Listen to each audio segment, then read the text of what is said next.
Okay, hello everyone. Welcome to the stream. Sorry about the late start. A couple of things to do that overran a little bit. Just let me know you can hear me okay, and we'll get cracking, as is always the case.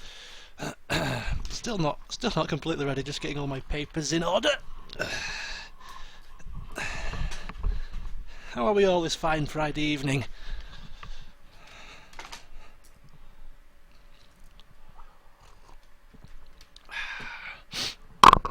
Oops.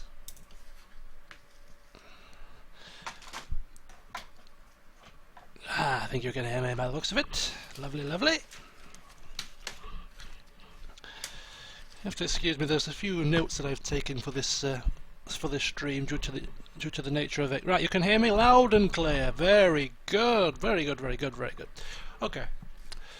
So once again, apologies for the late start, but I'm here now. So let's get started. Right, okay. So my gaming history. Yes, using Game Dev Tycoon. So I'll explain how it's going to work for those of you that might be slightly confused as to what's going on here.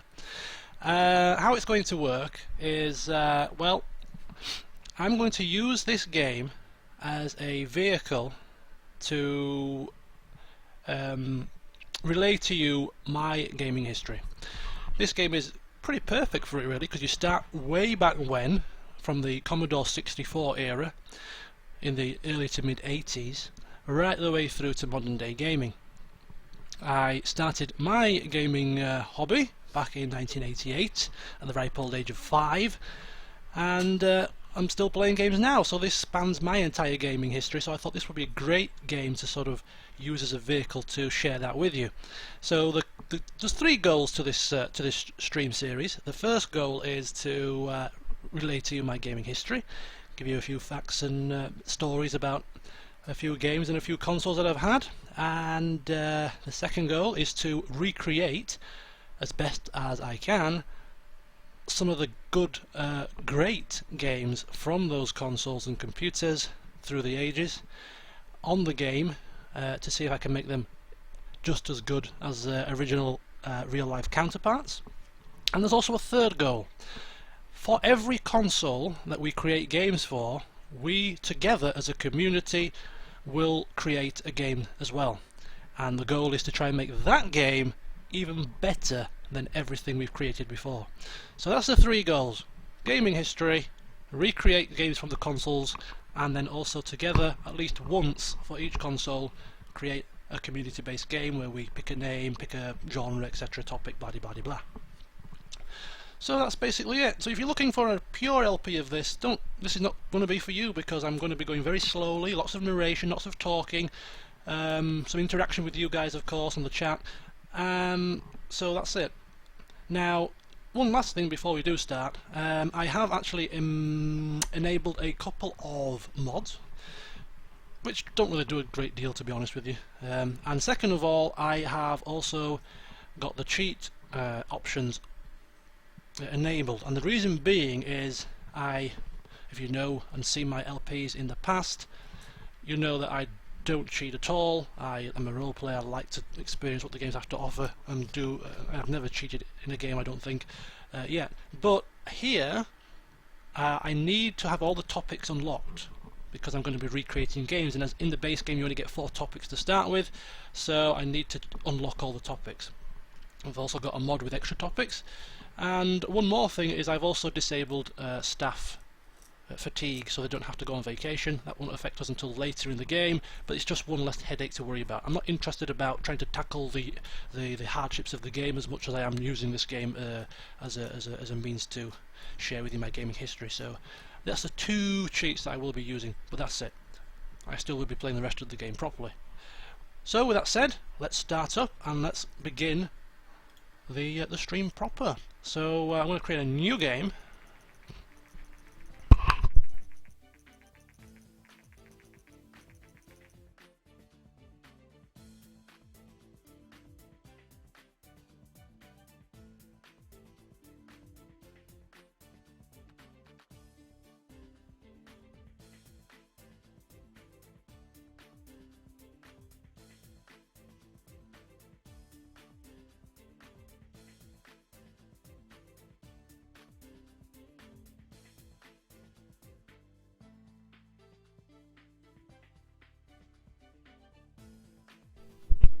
Righty-ho, sorry about that. I have got a cold, so I might have to pause periodically to cough and splutter and God knows what else. So here we go. You've probably had time to read this already, but welcome to the game. We are trying to create games, basically. We are a developer starting our garage and we work our way up to become a big gaming company. So hopefully game fans, create some best-selling games and make some money. That's the aim of the game, over 35 years. So before you start, you have to give your upcoming company a name. That's right, folks, we have to give it a name. So this is the first interaction here. What shall we call our company? Suggest some names and I will pick the one that I like best.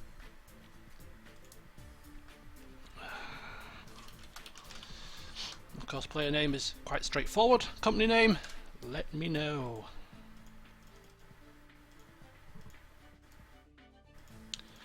There we go, that'll have to do. I have black hair, not brown, but just pretend I've used hair dye.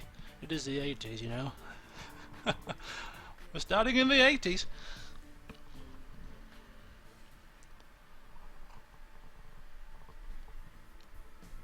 Now, quick word. Obese Games. Oh God. Right, I'll keep an eye on the chat while I'm talking here. I'm not an expert at this game. I've played for about 20 hours. I've not beaten it yet.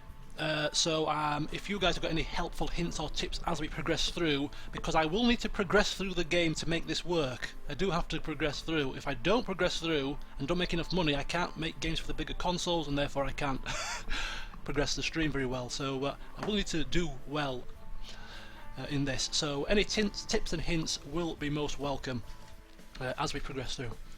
Bear that in mind. Ooh, Damosoft. That's not too bad. Macro Hard. Winterhold Productions. Dear, okay. Keep them coming. Anybody else? Somebody likes Demolitions. Yeah, you know, that's not too bad. Damo Arts.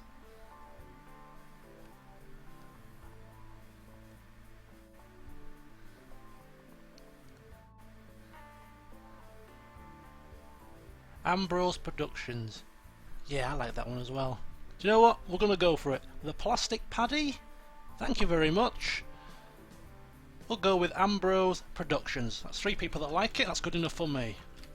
So Ambrose Productions, in honour of the late great King Ambrose of Medieval 2.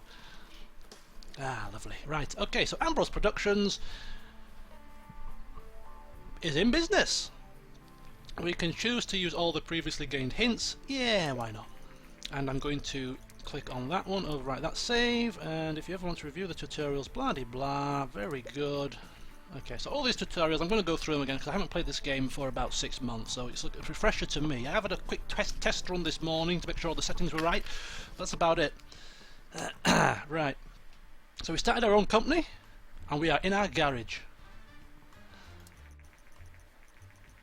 So let's start developing your first game. Close this message and click anywhere on the screen to bring up the action menu. Not just yet. So, this is where the first part, the first goal of this stream will come into play. My gaming history. Now, this game starts off in the Commodore 64 era. There's two computers. I haven't got any mods in it in relation to the consoles, so it's just the base game consoles. So we have the Commodore 64 and we have the PC. Those are the first 2 computers that you can develop games for. I didn't have a PC back then. I didn't even have a Commodore 64 actually. I had a Amstrad CPC 464. Now I don't know if any of you are old enough to remember this machine. Don't know what's the average age of the viewership here, but yeah, I had an Amstrad CPC 464 and I had the green screen version. Not the colour version, I had the green screen version. Okay, so that was my first ever computer. But we are developing games for the Commodore 64 here, but it's the same sort of computer. If you think Xbox and PlayStation are rivals, but games come out for both of them, this is the same thing. Commodore and Amstrad and Spectrum were all rivals, all gaming computers, a lot of games came out for all of the computers. So it's the same sort of thing. So all the games on the Commodore that I am going to be developing, I had on the Amstrad CPC464. So what the hell is an Amstrad CPC464? Now if you're watching this stream and you're too young to remember any of these earlier consoles, feel free to open up a separate tab and Google them and do whatever you need to do. And when I start talking about the games, if you go into YouTube and type in the search bar, you will see pretty much 95% of them on an emulator played through, so you can get a visualization of what they were like. And by today's standards, completely rubbish, but back then they were the rage. So an Amstrad CPC464 was an 8-bit home computer produced from 1984 until 1990. It was a keyboard which had a tape deck, and it was a green screen monitor which was also the power supply. If you turned off the monitor, you could turn the whole computer off. And I had a joystick for it as well. It was green screen, and it was in 1988, which is when I got it for Christmas. It was £250. Now in today's money, that's about £460. And the Amstrad sold about 300 million units worldwide, and it had 64 kilobytes of RAM. We're talking about RAM now, we're talking about gigabytes. 1988, we were talking in kilobytes. How far we've progressed. So that was the Amstrad. My mum bought this for me when I was 5. I was 5 in 1988. She spent £460 in today's money on a 5-year-old son and got him a computer. Now I didn't ask for this. She heard, because I was quite enjoying computer at school, she actually just bought this for me because she thought I would like it. Boy, she was right. So I have her to thank for my addiction to games. So yeah, best Christmas present probably I ever got, or at least in the top 3. This Amstrad. So I was 5. I had this new computer, and picture this: the games on this computer were on a cassette tape. You put the cassette tape into the tape deck on the keyboard, a quick command, and you set the game off loading. Now when people moan about loading times in today's computing world, 30 seconds is a long time. People moan, oh, the 30 seconds loading screen, it's too long. Games on the Amstrad, on the cassette tape, took between 5 and 30 minutes to load. And they didn't always load first time of asking. So yeah, long loading times, 30 seconds. Try computer gaming in the 80s when you had to wait from 5 to 30 minutes. This meant that once you loaded the game up, you weren't turning that computer off anytime soon. And you weren't playing the game for 10-15 minutes for a quick casual play and then turn it off and load it up later. When you loaded that game up, you were there for the day. You'd taken half an hour to load it. I ain't turning the computer off. And if you went shopping with your mum or went out, you left the computer on because you didn't want to have to load the game up again. It was absolutely great times. So that is the Amstrad. That was how I got it. Bought as a Christmas present for my mother, and I was a 5-year-old little whippersnapper. My first taste of computer gaming. So what games did I play then for the Amstrad? This is a list of all the games that I can remember playing. We're going to recreate some of them. So I'll just list them off, and I will include a list in the description of the stream when it's finished of all these games if you want to do any research about them, or if you want to take a look at them just for a laugh. So I played, on the Amstrad, I played Buggy Boy, which was a kind of racing arcade game. I played Bomb Jack, which was an absolutely great arcade platform type game. That was probably one of my favourite games on the computer. Bobble, another arcade based platform game. That was another of my favourites.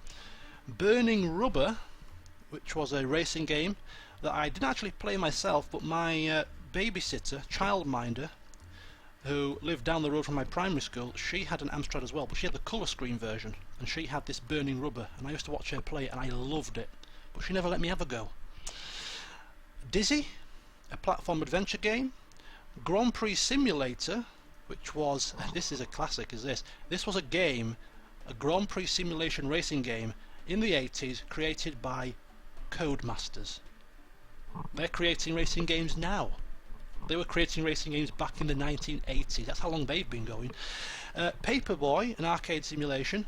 Roland on the Ropes, which was a platform adventure-based game. Roland was a character that was actually created by Amstrad's owner, Lord Sugar, from The Apprentice. He created this character to try and make it like a, it's like a mascot really of the computer. But none of the Roland games were really that good, to be honest with you. But he tried to create like a memorable character for his computer. That was Roland. Roland on the Ropes. Treasure Island Dizzy, which was a sequel to the original Dizzy game and was another one of my favourite games on the console or the computer. And then the final game that I remember playing was Wizball, which was a highly acclaimed side-scrolling shooting-based game, and it was a very, very good game. So that was the entirety of the games that I played, that I can remember playing on the Amstrad. We're going to recreate some of those on the Commodore 64 right now, and let's see if we can get them to be just as good as their real-life counterparts. Kiara is saying that her dad told her about the F1 simulator. Yeah, it was a damn good game. If you look at it now, and you will find it on YouTube somewhere, and look at how simple and basic it was, it's ridiculous. I'd get bored of it in 2 minutes now, but back then I played that game for hours. It was brilliant. It was brilliant. But yeah, that's Codemasters for you, always making some great racing games. Okay, so here we go then. The first game that I am going to recreate, do you know what? Kiara, you have mentioned it. I like F1 games, I always have done. So that will be the first game that I create. I'm going to recreate from Codemasters Grand Prix Simulator. So whilst I'm getting the information about the game, if you want to take a quick look on a separate tab and do some research, feel free. But just bear with me. I'll be back in a minute. Talk amongst yourselves.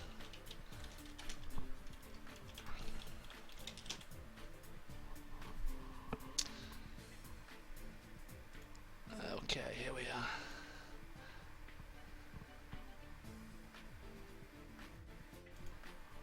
Okay, so we have Grand Prix Simulator was released in 1987 by Codemasters. Well, it's published by Codemasters. It was actually developed by the Oliver twins. A top-down view of a racing track. You control a car, and the computer controls the other. So there's only 2 cars on the track. There's 3 laps per race, and if you win the race, you progress to the next track, which gets progressively harder. And if you lose, the game is over. So it was a very simple game, but it was highly effective. And it received an average rating of 19 out of 20 in Amstrad User Magazine, 7 out of 10 by Your Sinclair, and across all platforms sold over 250,000 copies. So there you go, quite a popular game, and that is what we are going to recreate as of now. So here we go. This is how the game works. Develop a new game. So before development can begin, you have to decide what kind of game. Yes, we've already done that. Yep, lovely. So your options are limited. No, they're not, because we are going to open them up with a bit of a cheat. So, we might have buggered this up. We don't have it. I haven't cheated quickly enough. Let's have a look. Can I do it now? Oh man. I always make a boob. How do we do this? There we go. Cheat mode. There we go. Right, let's get all the topics, because we need racing. Now let's try again. Right, develop a new game. Okay, we're off and running again. Nicholas on the chat has said he might have found it on YouTube. It looks ancient. Yes, it does, but trust me, when you're a 5-year-old child and that's your first taste of computer gaming, it's absolutely brilliant. So, Grand Prix Simulator. So it got 7 out of 10, 19 out of 20. So it's quite a popular game. Let's see what we can get recreating this timeless classic. Now there's a ton of topics. I've got a mod that installs even more, so I'm going to have to find the right one, which is a bit of a pain. There should be in alphabetical order, it would help. Looking for racing. We are looking for racing. And I can't find it on the first time around. Yeah, alphabetical order would be nice, or a search feature. There we go! Racing game! Then we have to pick a genre, and the genres are action, adventure, RPG, simulation, strategy and casual. Of course this is called Grand Prix Simulator, and therefore it's a simulation. And then we're going to do it on the Commodore 64, aka the Amstrad CPC 464. That's what we're developing it for. 56% of the market share. It's a lot more user-friendly than the PCs were back then, so a lot more people had a Commodore, an Amstrad, a Spectrum rather than a PC. So there we go. Anybody in the chat old enough to remember this? Anybody same sort of age as me? I'm 32. Anywhere between sort of 28 to early 30s will probably remember this era. If anybody's not too embarrassed to chirp up their age here. Right, it's 2D graphics. We're not going to go, well, a text-based racing game. That would be fairly crap. But yeah, 2D graphics, and we're off and running. Now, as you're developing games, you get design points, technology points, and I think the goal is, with every successive game, you're supposed to get slightly more and more and more of these points to progressively make them better and better and better, the games. You don't want to peak too early and make a really, really good game from the start, because you end up trying to live up to that expectation and probably failing miserably. So the game goes through 3 stages. You have to develop various areas.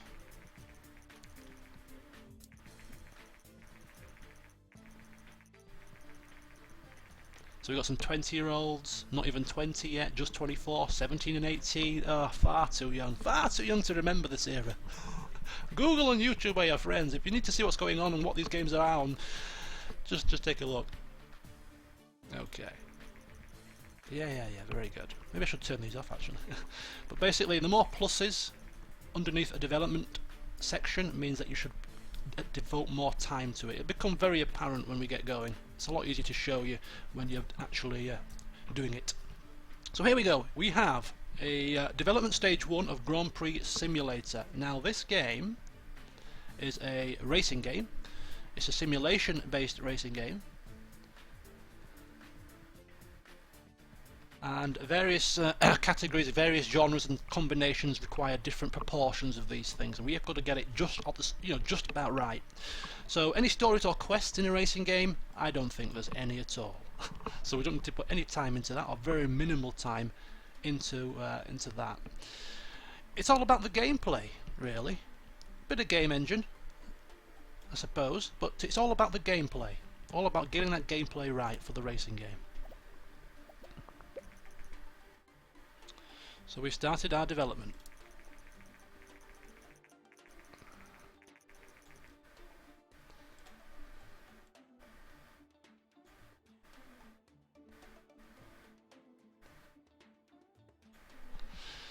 So while developing your game, you will generate game points, which you can see bubbling up. So this is the points here. And these are bug points. But we want to release a game with pretty much 0 bugs in it if we can.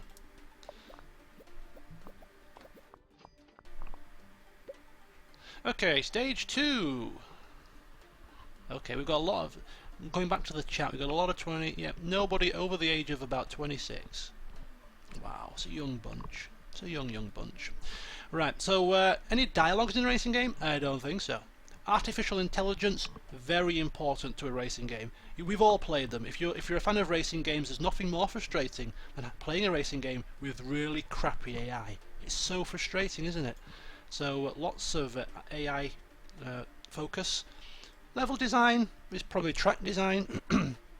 Having decent tracks is semi-important, but not overly, I suppose, in these early stages, in these early days. So we'll go for that balance.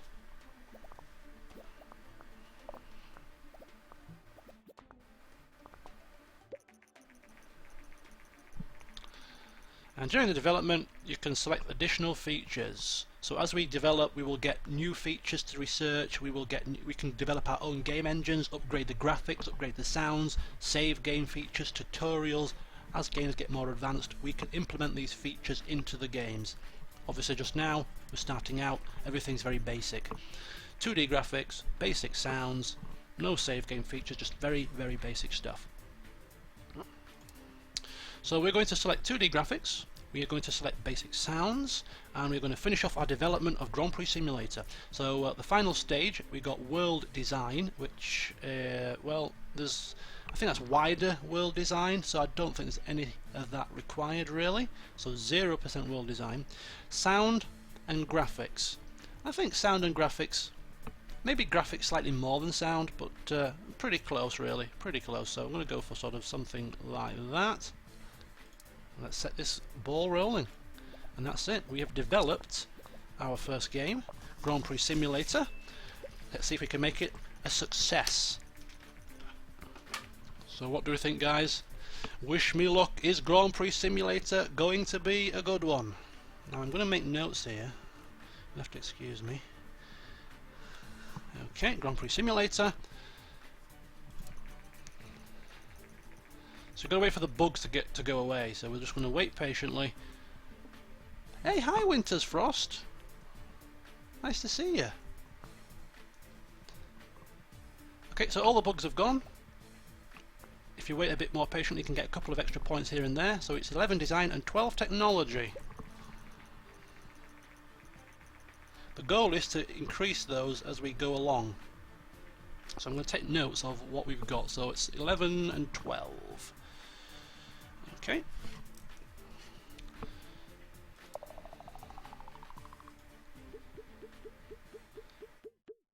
So as you get new topics and new combos developed, you get extra bonuses, so it pays to try and make different types of games rather than making the same type of game over and over again. So here we go, Grand Prix Simulator. Let's see what we do with it.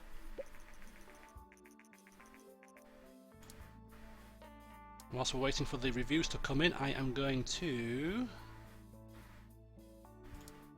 do absolutely nothing. So the first reviews are in. Fingers crossed, guys. Here we go. Whoa! 6 out of 10 from Star Games. I like it. 8 out of 10 for Informed Gamer. Played it for days. Enjoyable game hero. And very enjoyable by all games. 8, 8, 7 and 6. What's that? It's a 7.75, isn't it? So a promising start to our little development company. So after you've published, you should take your time to analyse the game report to get some information about what topics work together, etc, etc.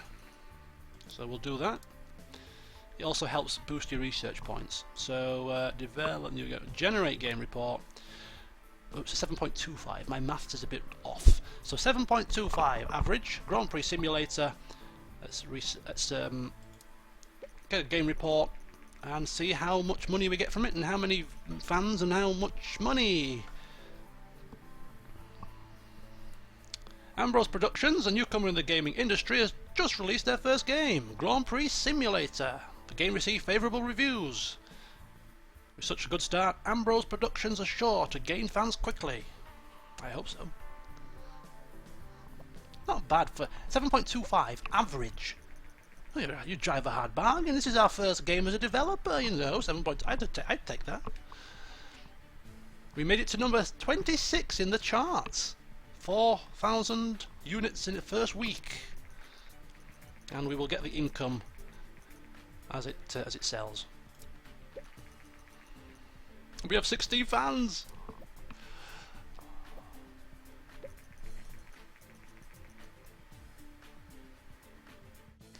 No new insights, but we got some research points, which always helps.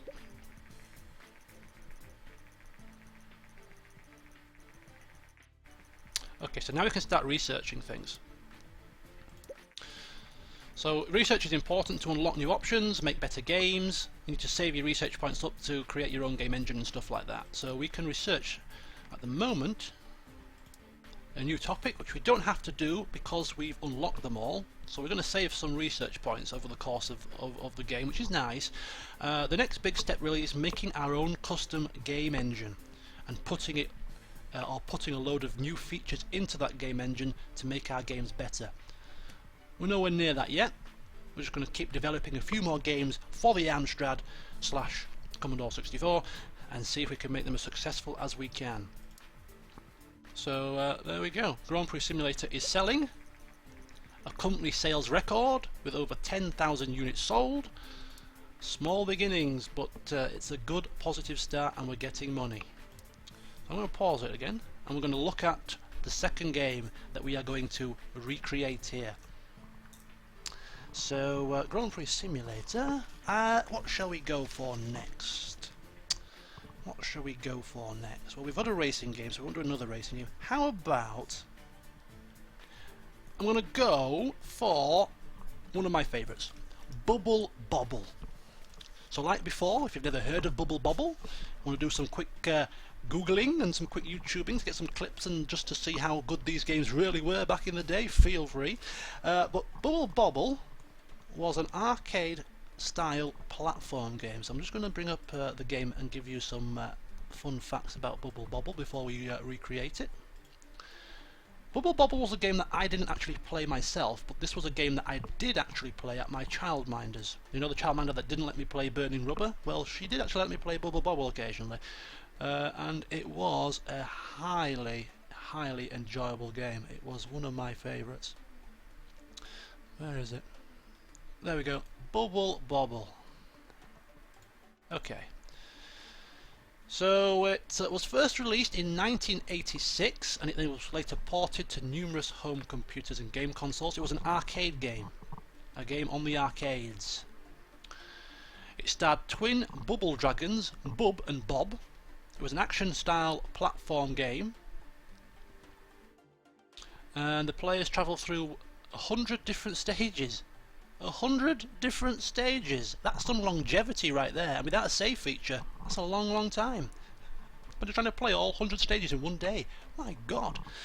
What you do is you blow and burst bubbles, dodging enemies, collect a variety of items, and the game became popular and led to a long series of sequels and spin-offs. And the main goal of the game was to rescue your girlfriends from the cave of monsters. And it was the first game, or one of the very first games, that had actually multiple endings which depended upon your performance and discovery of certain secrets. So it was advanced for its time even. So yeah, you just basically got enemies floating around, you've got to kill them by blowing a bubble over them, and then when they're trapped in the bubble, you've got to burst the bubble, and then you get food items as a result of that, and you pick up points and stuff, and then you just develop. You progress through the various stages. It doesn't sound exciting, but trust me, it was a very good game. And in terms of the scores it got 27 out of 30 in CVG, 90% from Crash, 7.75 out of 10 from EGM, 8 out of 10 from Sinclair User, 90% from your Sinclair, 93% from the Games Machine, and 97% on Zap64, which was a Commodore 64 publication. So yeah, pretty high ratings. It was a good game. So we're going to develop that game right now and see if we can make it just as good as it was in real life. I'm not holding out much hope, but we can only try. And guys, whilst I'm going through this, you guys need to keep in mind the fact that we are going to be creating one game together, nothing to do with what I've played, but one community-based game. So get thinking. Don't put anything in the chat yet, but just get your minds working. So Bubble Bobble, it was an arcade-based platform style of game. So we've got two topics that we can pick. We can either pick arcade or we can pick platform. So it's sort of 50-50. We've got arcade here. Seeing as it's the first one we come across, I'm just going to pick arcade because it was originally an arcade game, and it's an action-based arcade platform game. Developing it for the Amstrad, and we are going to go. 2D graphics, and we're off. Joe Kitts remembers playing the game with his brother. At least somebody does.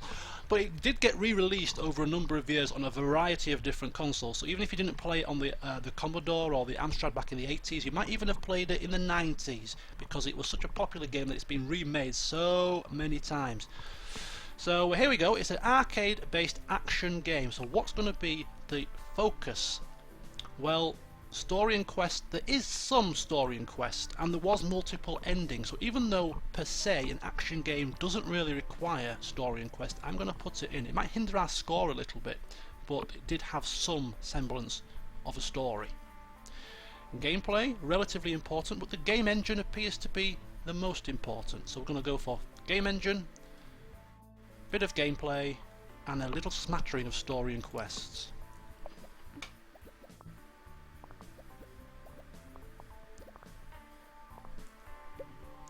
So second development stage, we're looking now at the dialogues. Well, I don't think there's any dialogues, to be honest with you. Or very, very minimal, might go like 6%. Artificial intelligence, again AI, pretty important here. You know, the monsters moving around, chasing you down, you don't want that to be all buggy. Level design, also fairly important as well. There was 100 levels, don't forget, so they had to be designed well and have a little bit of a variety there. So we're going to just smidgen more of that. That looks about right to me. And don't forget these scores, we're looking to beat 11-12. 11 design, 12 technology. Different games will focus on different things. Some games will be more design based, some games will be more technology based. It depends what you're making. Okay, so final thing, world design. Nah, I think that's more for sort of, you know, RPG type games rather than platformers, so again, but just a little bit. Graphics, highly important, and sound, well, maybe not so much, so we'll go 60% there. Basic sounds, 2D graphics, bubble, done.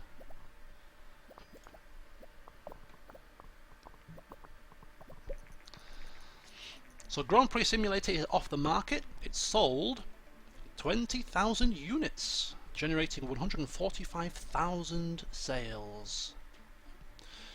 145,000 pounds, we'll say, for the here for the video's purpose. Okay, 8.9 is not great compared to 11.12, so I don't expect this to be a rocking hit. And the Commodore 64 is in its prime here. It's outselling the PC market. The consumers prefer the lower price, the greater availability, and the flexible hardware.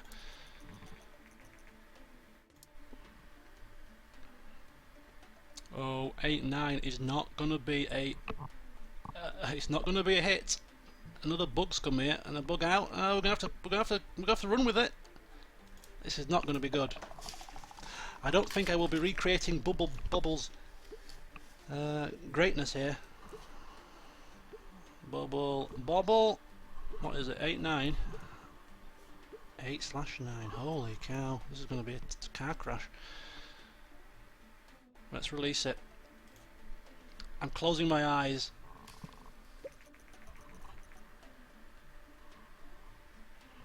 Oh, hi Alex. Welcome. You've missed a fair bit. You might have to watch back. It's up to you. There's still a fair bit to go though, so you're not. You know, we've got plenty of games to create. Here we go. Bobble. Oh. 5. I feel like I'm on Strictly Come Dancing here. 5. Oh dear. Okay. Not great. So we've had a bit of a blip. Ambrose Games maybe should stick to racing games. Formula 1, great. Bobble, no. Stick to racing games, the fans say. I don't think we're going to get a great deal of revenue from that, but we will generate a game report, because arcade is one of the new topics that's not in the base game. So I want to see how arcade and action go as a combo. Maybe that was the downfall.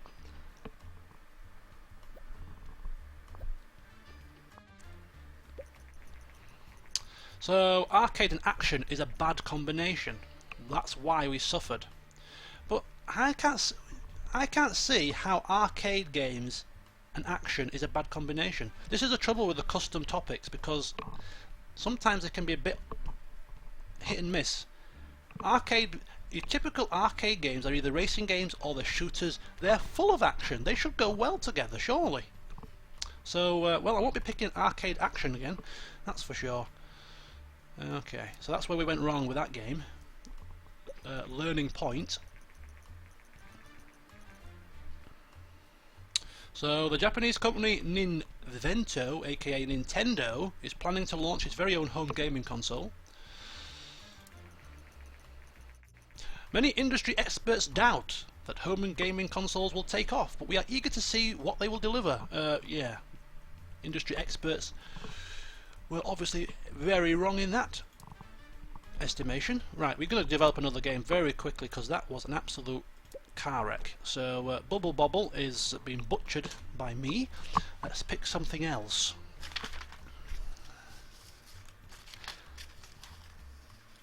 Right. So we could go back to another racing game, but I'm going to try a new combo. Don't know if it's going to work. Could be a risk, but I'm going to try it. I'm going to develop a Dizzy. There we go. That's the one I was looking for. So we're going to recreate the game Dizzy. Let's get this better, shall we? Right. I'll just find the game for you, and then I'll give you a quick rundown of what it was all about. So this was another of my favourites. So Dizzy, the ultimate cartoon adventure, was a first video game. Go away. Bloody Barclay card here. What are you trying to sell me? Featuring it was a cartoon adventure game featuring the character Dizzy, and it was developed or designed by two British brothers, the Oliver twins. The same Oliver twins, by the sounds of it, that developed Grand Prix Simulator. And this game was also published by Codemasters, so it must have been, yeah, the Oliver twins and Codemasters. Good partnership there. So Dizzy gets his name from the character's tumbles and somersaults while jumping. That's why it's called Dizzy. Dizzy Egg. It's a platform adventure-based game where Dizzy must search the fairy tale land of Kathmandu for a leprechaun's wig, a cloud silver lining, a vampire duck's feather, and a troll brew. Deposit them in a cauldron to make a potion to defeat the evil wizard's axe. You have to collect items, and you move to different locations where the items are required. So a little bit of a puzzle nature to it as well. This game features a large number of hazards that kill the player on contact, and you only had 3 lives to complete the entire game. It was a very difficult game to complete by today's standards, so this was a tough one. In terms of the reception of the game, the ZX Spectrum version was voted the 5th best game of all time for Sinclair computers. So this was another highly acclaimed, very popular game. Even back in 1988 when I was 5, I was playing the great games. So that is Dizzy, and it's going to be what do we say? A platform? Is it a platform? It's a platform based adventure game. Don't know if that's going to be a good combo, but we're going to try it. So there is a platform topic somewhere in this mess.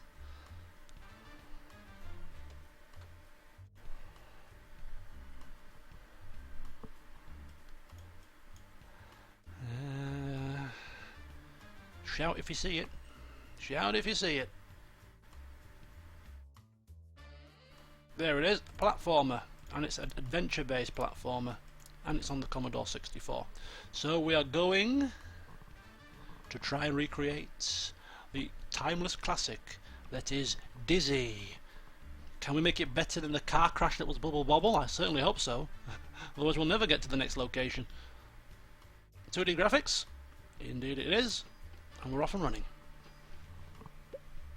Okay, so it's adventure.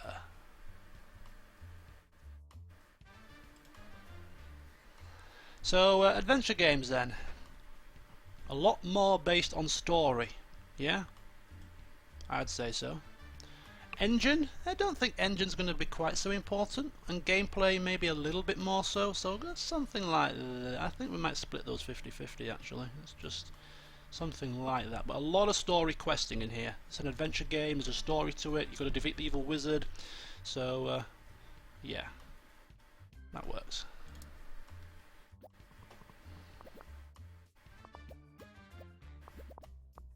I'm not confident. Yeah, I don't think this combination might work. We'll have to see. So we've got dialogues, level design, and artificial intelligence. Well, adventure again. I think dialogues will probably be quite high, but I don't think there was a lot of dialogues in this particular game. To be fair, I think AI is quite important. Again, so we'll go for level design. I think they're all fairly important, really. Let's go for. I'll go for maybe more dialogue. Level design, AI. Yeah, that'll work. Sort of a haphazard mix.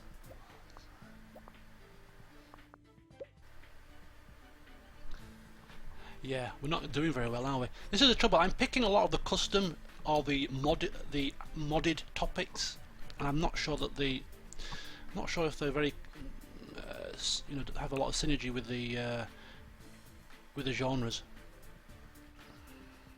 So anyway, world design very important apparently. Graphics a bit more so, and sound less so. That's what I would reckon. Okay, so Dizzy, a platformer adventure. Let's see if it can work. But we haven't got a lot of bubbles here. We haven't got a lot of yeah. Oh, this is going to be even worse than Bubble Bobble. 7-7. Wow. We've got off to a terrible start. We might not even get to the next bloody phase of the game at this rate. We'll have to stick to tried and tested methods. Okay, so Nintendo has confirmed the rumours. They are going to release a new console, despite the experts saying that the consoles will never take off. Are they crazy? Oh, we're getting a few more bugs. Any more points? Nope, 7-7 is as good as it gets. This is going to be even worse than Bubble Bobble. We are ruining our reputation as a developer. People will no longer buy our games. Bloody hell. I'm butchering my classic favourite titles of days gone by.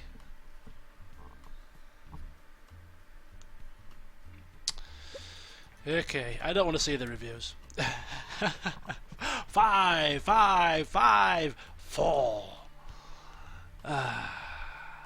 Adventure games work well on the console, but perhaps it's the combination of platform / adventure not working. Maybe platform / action? I don't know. I'll have to find a game report and generate a game report and find out. Right, okay, so Dizzy's a massive failure. We're into our second year now. Okay, so basically somebody thinks we have potential after playing Dizzy. Really? It's a horrible game. But we can undertake contracts for cash if we are short on cash, and also research points as well, so that's worth bearing in mind. But we are going to be focusing our efforts on creating a masterpiece game, because the past two games have been terrible.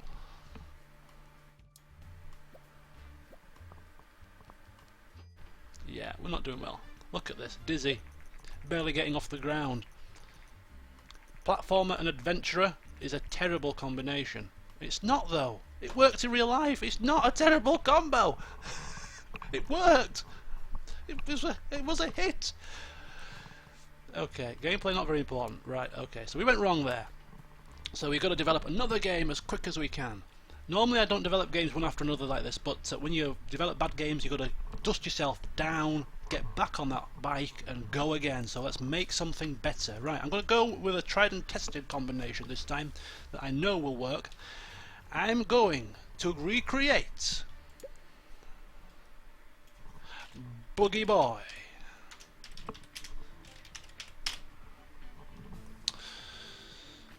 Right, Buggy Boy is coming to a screen near you very soon, and will this be Ambrose, what we called? Ambrose Productions bloody resurgence? We'll have to find out. Right, so Buggy Boy, another game that I particularly enjoyed. I think the trouble with Buggy Boy that really annoyed me was, out of all the games that I played, it took the longest to load. I remember getting it for my birthday. I remember where I got it as well. My mum took me down to Victoria Quarter in Leeds. There was a computer game shop there.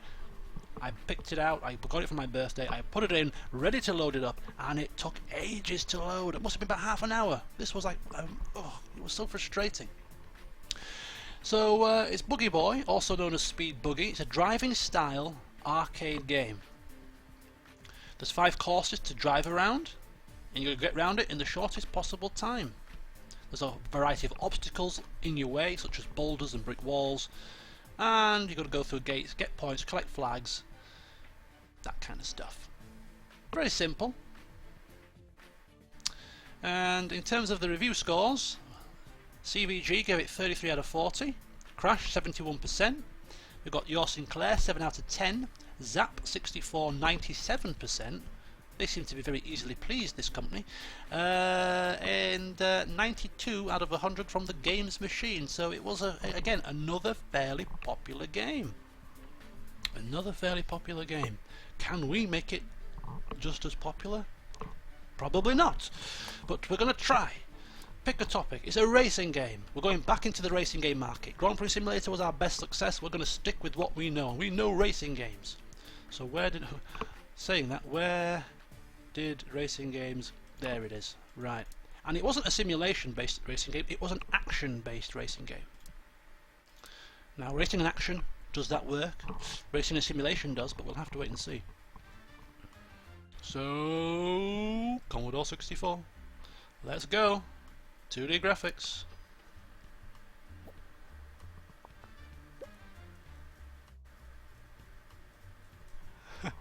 Nicholas is doing his research. He's looking at these games as I go through them. Right, okay, so we are on Buggy Boy, and we have to come up with the goods this time, because the fans are getting a bit... we don't like Ambrose Productions anymore.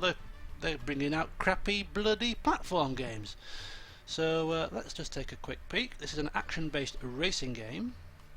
So game engine, pretty important. No story or quest whatsoever. I think gameplay is also fairly important, as is the game engine. I'm going to go for a 50-50 split here. I can't decipher between the two of them, so we'll go 50-50. Come on, where are our points? We need to beat 11-12 to get a decent review score, I reckon. Right, dialogues, none! Artificial intelligence, always important in a racing game. We've said that before, it sticks again. And level design, yeah, a bit more of that. There we go, that looks good to me. Oh, this is looking a bit more promising. And finally, world design, no. Graphics, yes. Sound, yes as well. Yes. Graphics and sound, both very high. Looking good. Right, Buggy Boy. This is a chance for us to redeem ourselves as a developer. Let's see if we can do it. And the Nintendo has been released. How well will it do? We'll have to wait and see.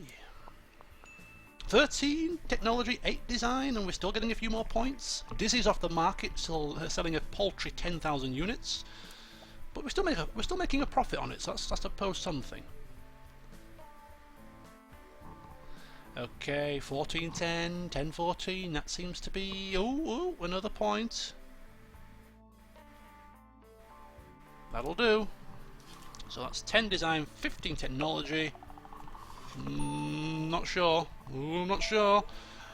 Buggy Boy, are you gonna do it for us?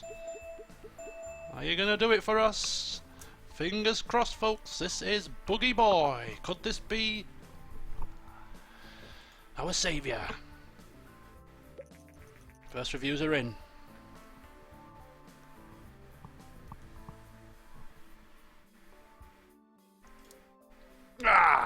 7. Beautiful by Star Games. 6. Shows potential. Informed Gamer. 7. 7.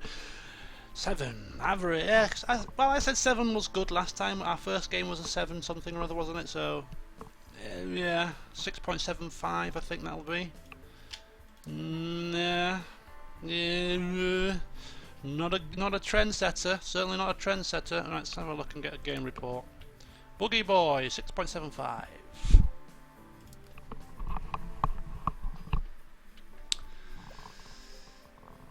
Right, we are nowhere near enough money to move offices, that's for sure. World design seems to be not important for this type of game. Yes, we know that. Right, take a break from developing games now, and what we are going to do is we are going to do some research. We have enough points to research custom game engines, which allows us to create our own game engines, which we might need to do, because our games suck at the moment, and we could do with bumping them up a bit in terms of the features. So we're going to research that and then think about what we are going to develop next. I think I will develop one more game off my list, and then I will bring us together to develop that community game. So keep your thinking caps ready. We're going to create a game together and hope that it can be the best game yet out of all of these that we've created. It shouldn't be hard because we haven't created a masterpiece yet. So right, custom game engine has been successfully researched. Now we can create our own game engines. But we don't want to do that yet because we want to load it full of features. So before we actually create the game engine, we want to get as many features as we possibly can. So we want to get game tutorials, we want to get mono sound, and these are all costing money, but they will be worth it in the long run. All we need to do is ensure that we create a really good game to pay for them.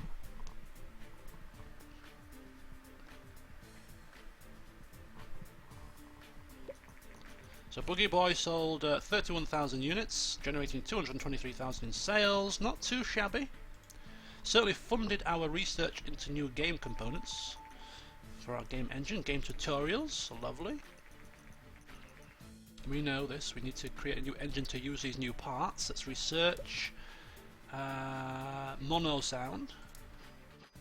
So going from simple sound to mono sound.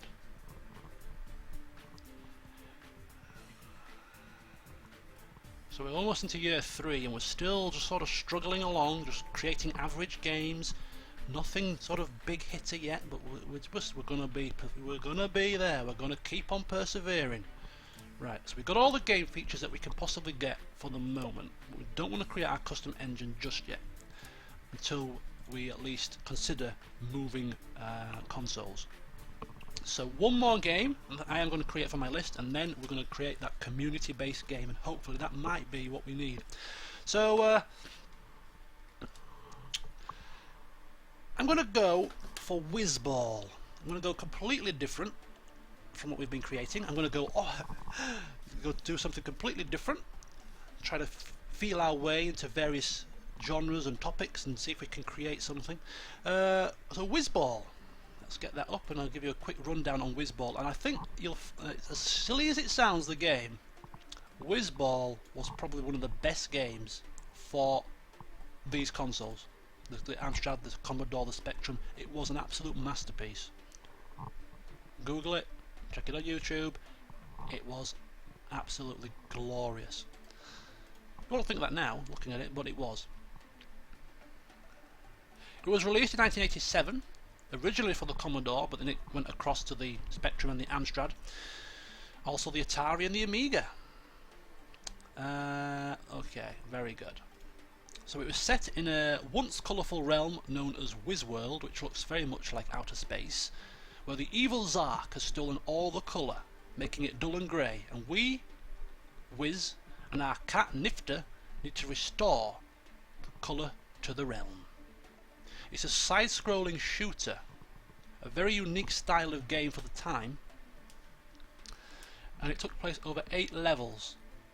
You had to shoot various little spaceshipy things that come towards you, but the aim of the game was to collect droplets of coloured paint to colour the levels.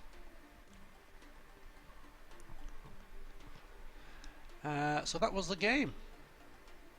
It was very, very, very, very good indeed. It got 36 out of 40 CVG. Crash gave it 92%. Sinclair users 10 stars. Your Sinclair 8 out of 10. Commodore user 8 out of 10.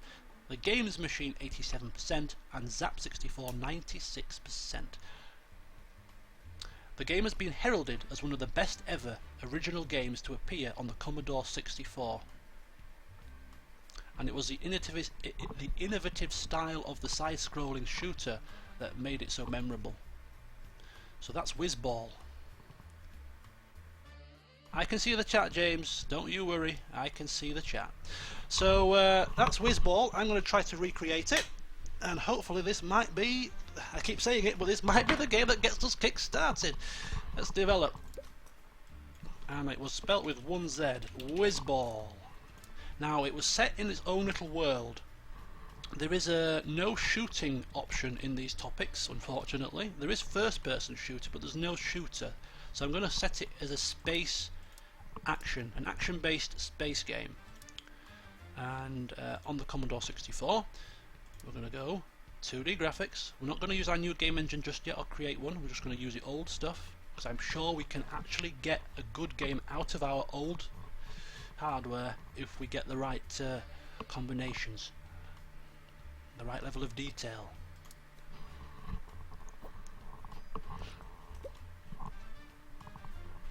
Good question, John. John has asked, am I going to do any more of these streams with this game? I am. I'm planning to do a 4-week stream series of this, with this first session being my first 2 computers. The next session next week will be the next 2 computers that I got. The third week, the next 2, and then the last week will be modern day computers. So yes, it's planned to be over 4 weeks. So I hope it lasts that long. I hope you enjoy it for the 4 weeks. It doesn't sort of peter away, but that's the plan anyway. 4 weeks of this gaming history of mine. So Wizball, it is a space-based action game.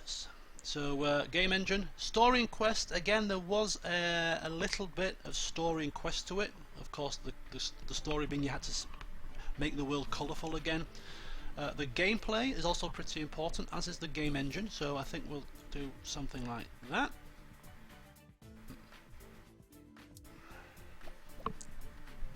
Right, we're looking to beat 1015, and it's going to be probably a little bit, well, significantly above that for us to get a really good review score.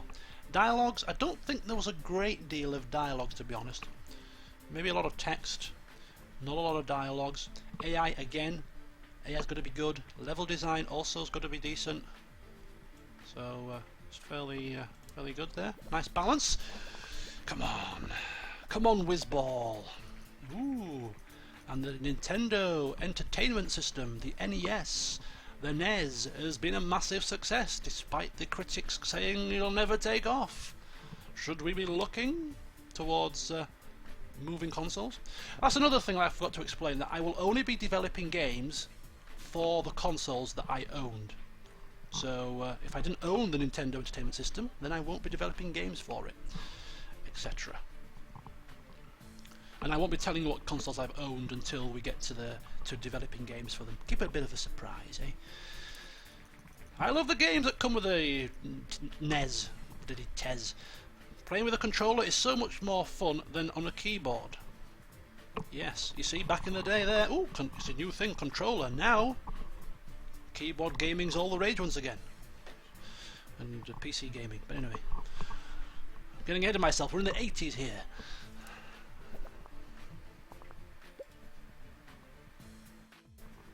Yeah, Nicholas has said he's got a good feeling about this game. I've got a good feeling about this game. I think Wizball could be the one that gets us out of the mire here. Right, world design. I don't think world design is massively important, but there is some aspect of it.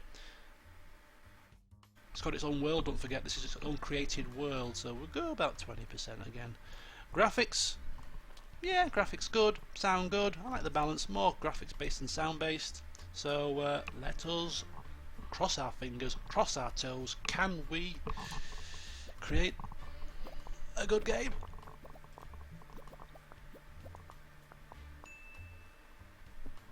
12:15, it's the best one yet.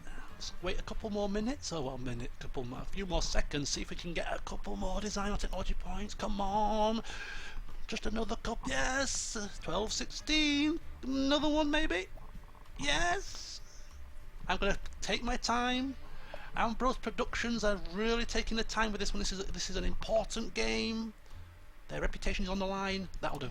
12, 17. Will this be it? Wizball, the side-scrolling shooter. We're leveling up in a few things. Let's release it!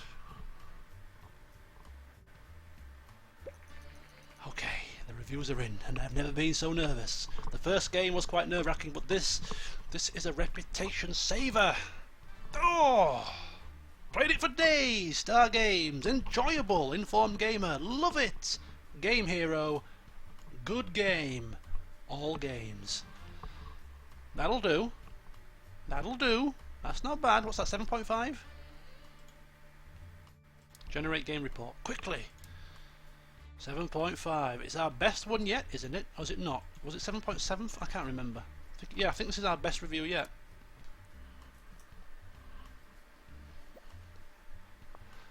Let's get that research done. Lovely. Right. Artificial intelligence used to be important. Yeah, very good.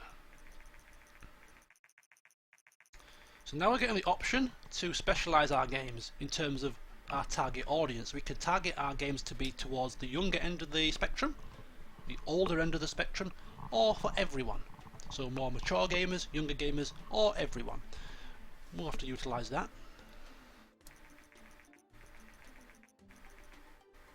As more and more developers enter the market, we can expect developers to focus their games on specific age groups to really make an impact. And we can now research target audience. I'm going to hold off on that for a while until we get our new console. So there we go. We have created, is it 5 games? 1, 2, 3, 4, 5. We've created 5 games. Let's take a look at them. Hope the time doesn't start ticking here. No, it's paused. Right, so we'll go from the beginning. This is our Commodore 64 aka Amstrad CPC 464 era as a developer. And we started all the way back with Grand Prix Simulator. A very promising start, 7.25 average rating, netting us 92k in profit. I'm just going to go by profits rather than anything else. 26 in the charts. We then moved on to Bobble. Nah, is all that can be said about that game. 36k in profits. And yeah, not worth speaking about. And then even worse was Dizzy, the platformer adventure. They say platform adventure never works, and I beg to differ, but well, they have spoken, and therefore I shall have to adhere to it. 20k in profits. Buggy Boy, 6.75. We're back on the rise. 169k in profit. Not the most profitable game yet? Yeah, it is. Mainly due to probably a larger share of the market share. More people buying games for this console, so therefore more figures, more sales. So yeah, 25 in the chart, 6.75, and now we have Wizball, our best rating yet at 7.5. The profits are still rolling in. Lovely. Okay, so yeah, money rolling in. And I have a this is the final game that we are going to develop now, guys. This is the final game that we are going to develop for the Commodore 64, and it's going to be the community-based game.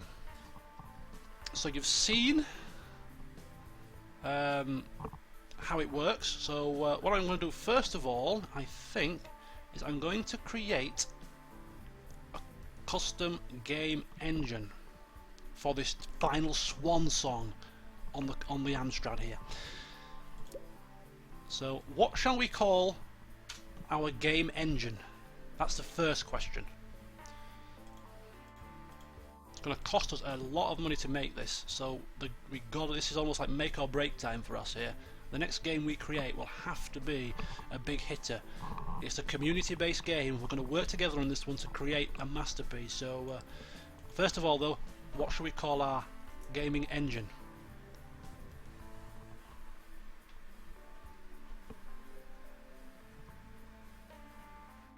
Hey, Fiddler! Welcome, welcome.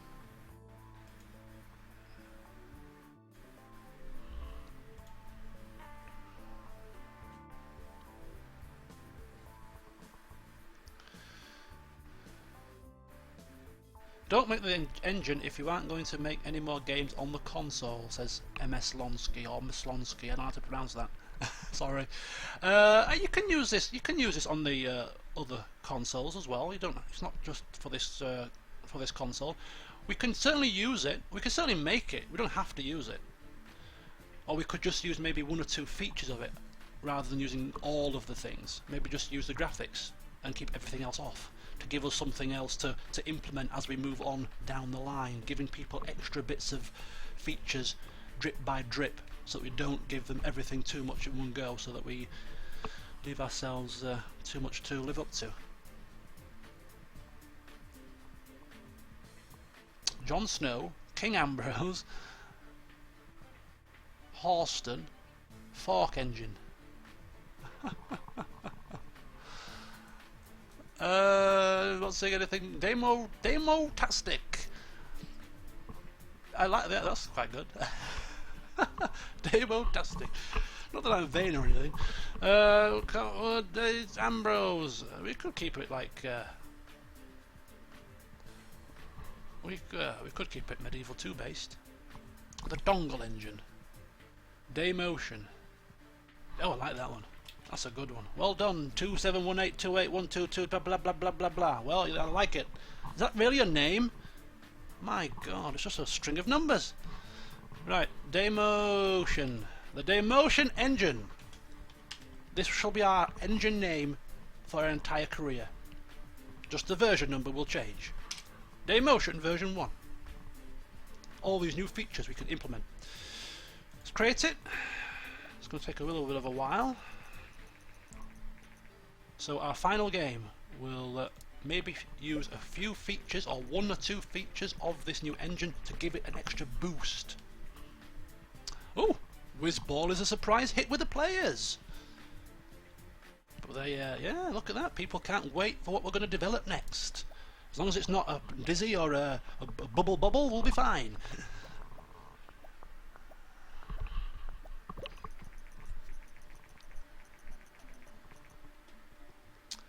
Okay, so following the massive success of the Nintendo Entertainment System, there are rumours circulating that Wiener, aka Sega, are planning to release their own version of a gaming console. So much for consoles not going to be a popular hit. The critics are eating their words. We can have a quick look at the market share pie here. This is one of the mods to see what's happening. And as you can see, the Commodore 64 is 33%, PC 27, and the Nintendo is got most of the market share at the moment. So now would be a good time to switch, would it not? So we've got to make this last game and then consider switching over. Of course, only if I had that console. Did I have a Nintendo? Because if I didn't, then I can't develop games for it.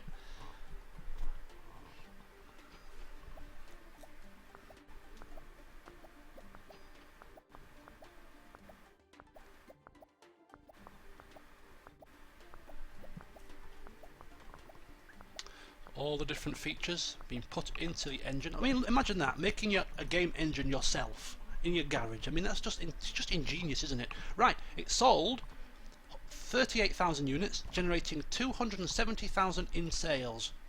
Is that a record? I think it might be. 38.6k, 32k, 10k, 19. Yeah. So this Wizball is definitely our best seller yet. So our community-based game has to beat this. Engine complete. Daymotion version 1 is now ready. You should try using it in your next game. Thank you. I think I will. Okay, so we're into our 3rd year of our career. We've got about 260,000 in cash. Not to be snuffed at, really. But certainly we're nowhere near that 1 million that we need to move to our next office. So we've got a lot of hard yarns still yet to do. So as I said, what we're going to do is we're going to create our own game together. Now, getting some kind of unity in this is going to be quite hard, but take a look at all the various topics, and if you see one that you think, yes, I want to do that, shout it out, and then we'll get to it. Or if you can, or just keep your ideas coming, and we can sort of play by ear. But bear in mind, we're making it for the Commodore 64, so it's a PC-based computer. So think about genres that might work well with the PC and stuff, such as simulations, maybe. Meh. So what have we got? A game about Evan Jones' rise to Grandmaster of Martial Arts. So I'm just going to scroll down a list here, and if you see anything that you spot you might want to think about us doing, feel free. But we've got a whole list here. Well, I'm a little bit amiss to use the modded topics because they're kind of funky. They don't seem to fit well with the genres. So here we go. Simulation game, call it Game Dev Tycoon, yeah. That was quite interesting. But I'm not going to be making any real life games or any sequels to real life games. We're going to make a unique game that, if it's successful, we may be able to create sequels of our own game. Pandemic or Economy, Tactics, Elwin's Adventure Game, a post-apocalyptic game, the early version of Fallout, survival game.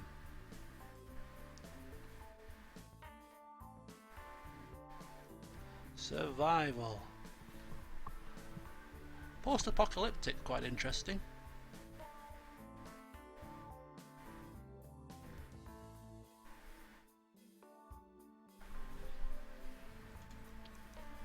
Romance, an action-based game, stealth sci-fi.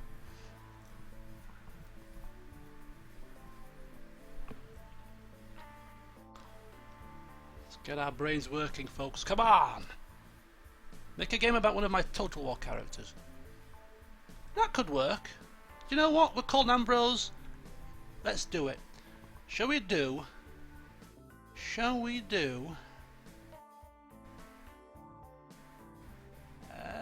We could do a medieval strategy. That might work. Yeah. Do you know what? That's what we're going to do. We're going to go into the strategy gaming market. We're going to go for medieval strategy. Who suggested that? I think quite a few people have said games regarding characters of Medieval 2. It was Nader Adut. So we're going to find medieval. You'll have to bear with me while I find it. We're going to do a medieval strategy game based on one of my characters from my Total War LP. Right, this is it. This is the one that's gonna break the bank, baby. I can feel it in my waters. Medieval, there we go. Too many bloody topics. And it's a strategy. A great combo. A tried and tested method that I've already used in games gone by. Yes. We're making our own version of Total War here. So we've still got a semi-decent market share. Picking our game engine, we're going to use the new Damo version 1. We're going great guns here. We're going to go out of the Amstrad era with a bang, baby. Hopefully. So, the question is, folks, what are we going to call it? This medieval strategy-based game based on one of my Medieval 2 characters. What is it going to be?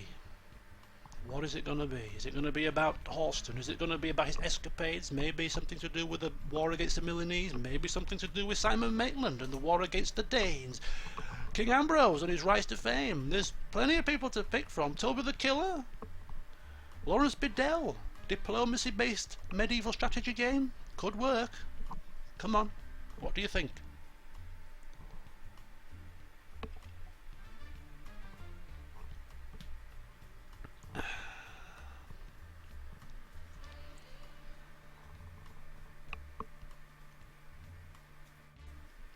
Long live the king. Nah, that works. Could work.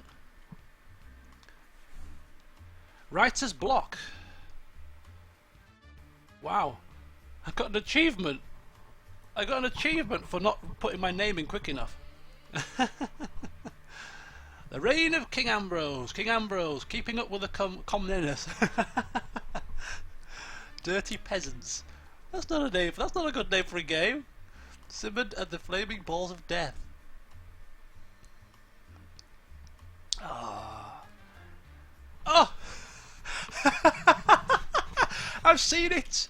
I've seen the name. Thank you. Thank you. Beans Black. Down with Pope Face. That's the one. A strategy-based medieval game where you plot and scheme to assassinate the Pope. That works for me. Game victories achieved when you finally knock his silly hat off and rejoice with the likes of Mitchell the Glorious. Yes, down with Pope Face. It's definitely a winner. Right, this is it. Could this be the big one that we've been hoping for? I'm excited. Right. So what we don't want to do is we don't want to put too many game features in, because we will definitely get a great game, but then it's going to make our subsequent games crap because they won't live up to the expectation. So should we? I think we should upgrade the graphics. I think we should. Or should we save new graphics? I think we should. Or maybe we should save the new graphics for a new console, and maybe just upgrade the sound.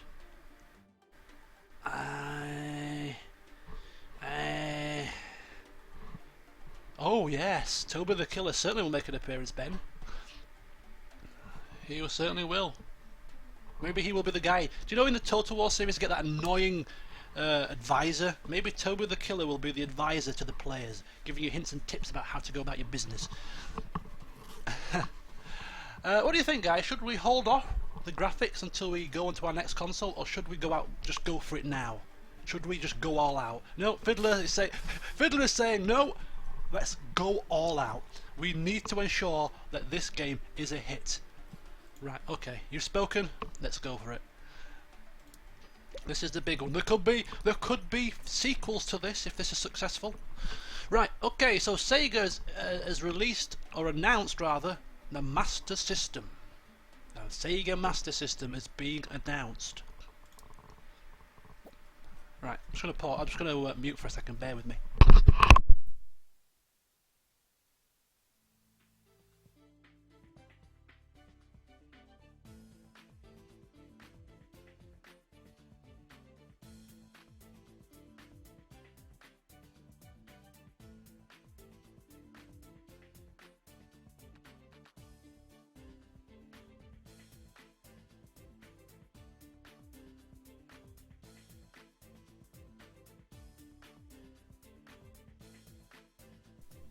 Right, I'm back again. Sorry about that.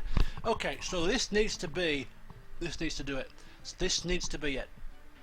This needs to be it. We need to get these proportions cock on, baby. So let's just take our time and get this right. So it's a strategy-based game. So gameplay in the strategy is key. Is absolutely key. It's all about the gameplay. We're going to maximise that gameplay. Game engine is also fairly important, I would have thought. And story and quest, 2%, 3%. There's only one very simple quest and story: kill the Dampo. It's as simple as that. It's a strategy game. You craft your own story. You create your own story. This is the balance here. This is the balance, I think. Maybe a smidgen more engine, 60%. Come on. Right, we've got linear story. No, it's not. There's no story effort here. Engine. Save game feature. A strategy game without a save game feature? would be useless. We're going to put the save game feature in. However, we're going to hold off the tutorials. We need to save something back for our future games, and I think tutorials can be that thing. But we've got a nice new save game feature. We could be the first people to introduce it. It's a revelation. So well, that'll do. Don't want to peek far too soon here. So hold some stuff back.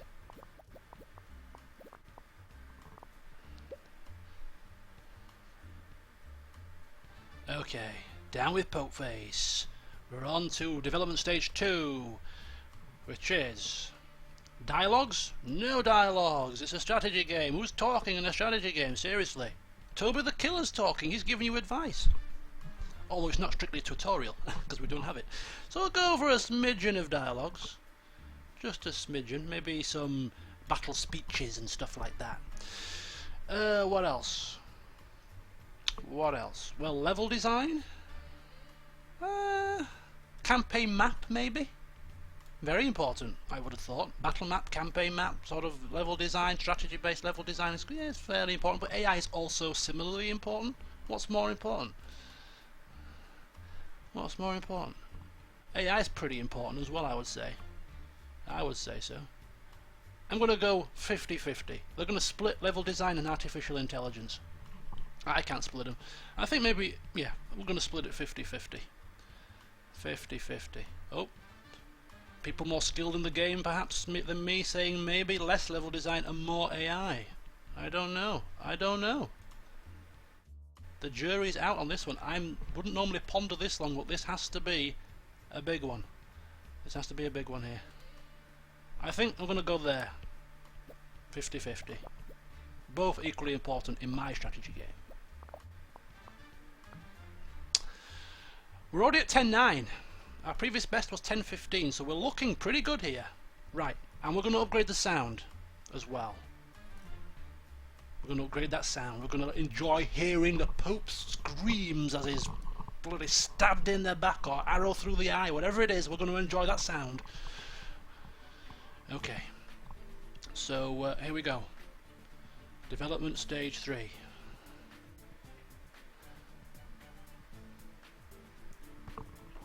Sound. We've upgraded the sound, but there's not going to be a massive amount of sound in the game, really. Oh, there will be a fair amount of sound in the game. I'm talking rubbish. We're going to have the sounds of battle, the sounds of victory. Graphics. We've got them lovely graphics to showcase. So again, I think we're going to split the graphics and sound 50-50. But it's all about the world design, isn't it? It's all about the campaign map design. It's all about the design of all the different environments, and it's making this world believable and something that you really enjoy being a part of. So that's going to be the balance there. I think that works. I don't know. It could work. It might not work. It's just my thinking. Down with Boatface. Oh, I'm scratching my head here. He's taking my time. I'm taking my time. This is a big game for us. New game engine, last game of the computer potentially. Let's go for it. Let's go for it. It's a 1915, and the Master System has been released. Bing bong. 1915. Can we get 2015? Come on, come on. I think we're at maximum peak here. Oh, another bug.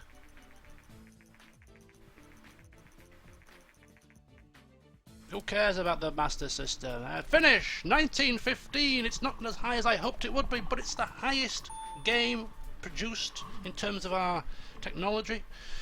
In design, sorry. Technology is equal. 15 was also Buggy Boy in terms of technology there, but this is Down with Pokeface! This is our own created game. Sounds like a hit to me, but let's see if the fans and the general public agree. This has to be the big one. This has to be the big one. Please, let it be the big one. Oh, I'm so nervous. This is it, guys and girls. This will be the one, says Nicola. I have faith, says Nicholas. Best game yet, says the Fiddler, but will the critics like it? Ben White thinks it's going to be a 10 out of 10.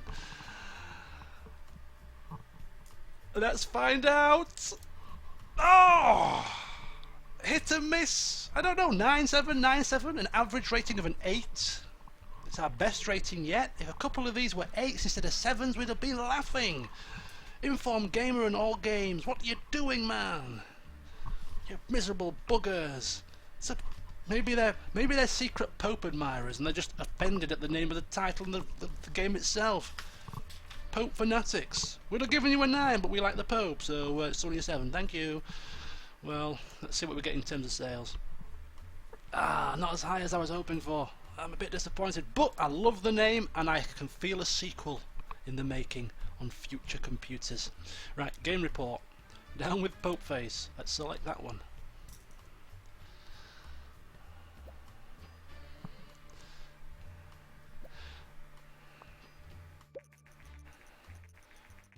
Engine seems to be quite important. Dialogue seem not to be important. Platform genre match. Good. Very good. Right. So, yeah, down with Pope Face. In profit, 120k. It's got to beat 208 and 38,000 sales. We're getting there. Highest rating. We're going to surpass that easily. Very positive reviews by for the latest game by Ambrose Productions. I might become a new fan favourite. Well, best game yet. Best game yet. Well done, guys. Well done, guys. Thank you very much for your input. Lovely, lovely. We have certainly gone out with a sort of a bang, really, from that console. But we're going to draw a close to our developing for that computer. We're going to move on. Now, is there anything I want to research for our new console? Yes, target audience. Let's get target audience researched, and then we can start to look at what we are going to develop games for next. Hey Nader, I don't have to research topics because I have got the cheat on to unlock them all, and the reason why is because I'm creating games for my gaming past, and to be able to create them I have to have the topics available from the start. Right, it sold 49,000 units, almost 50,000. Well, it's a company record. Down with Pope Face, the best game we've created. People like it, it's a fan favourite. There's room for improvement though. Watch out for the sequel, coming to a store near you soon enough. And look at that, as soon as we have finished our last game, it's losing market share. I think we've timed it right.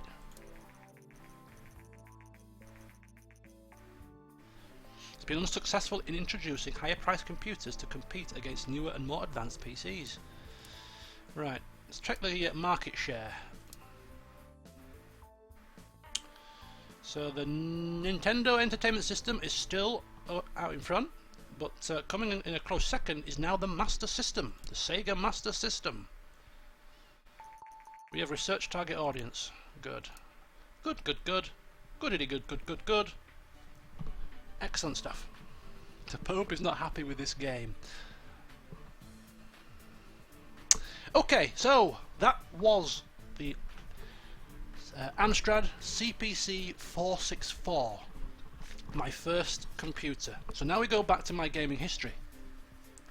What is a Pope Face? Oh, somebody else can explain, but it's a reference from one of my previous LPs. My very first LP, in fact. He's a very, very famous man, old Pope Face is.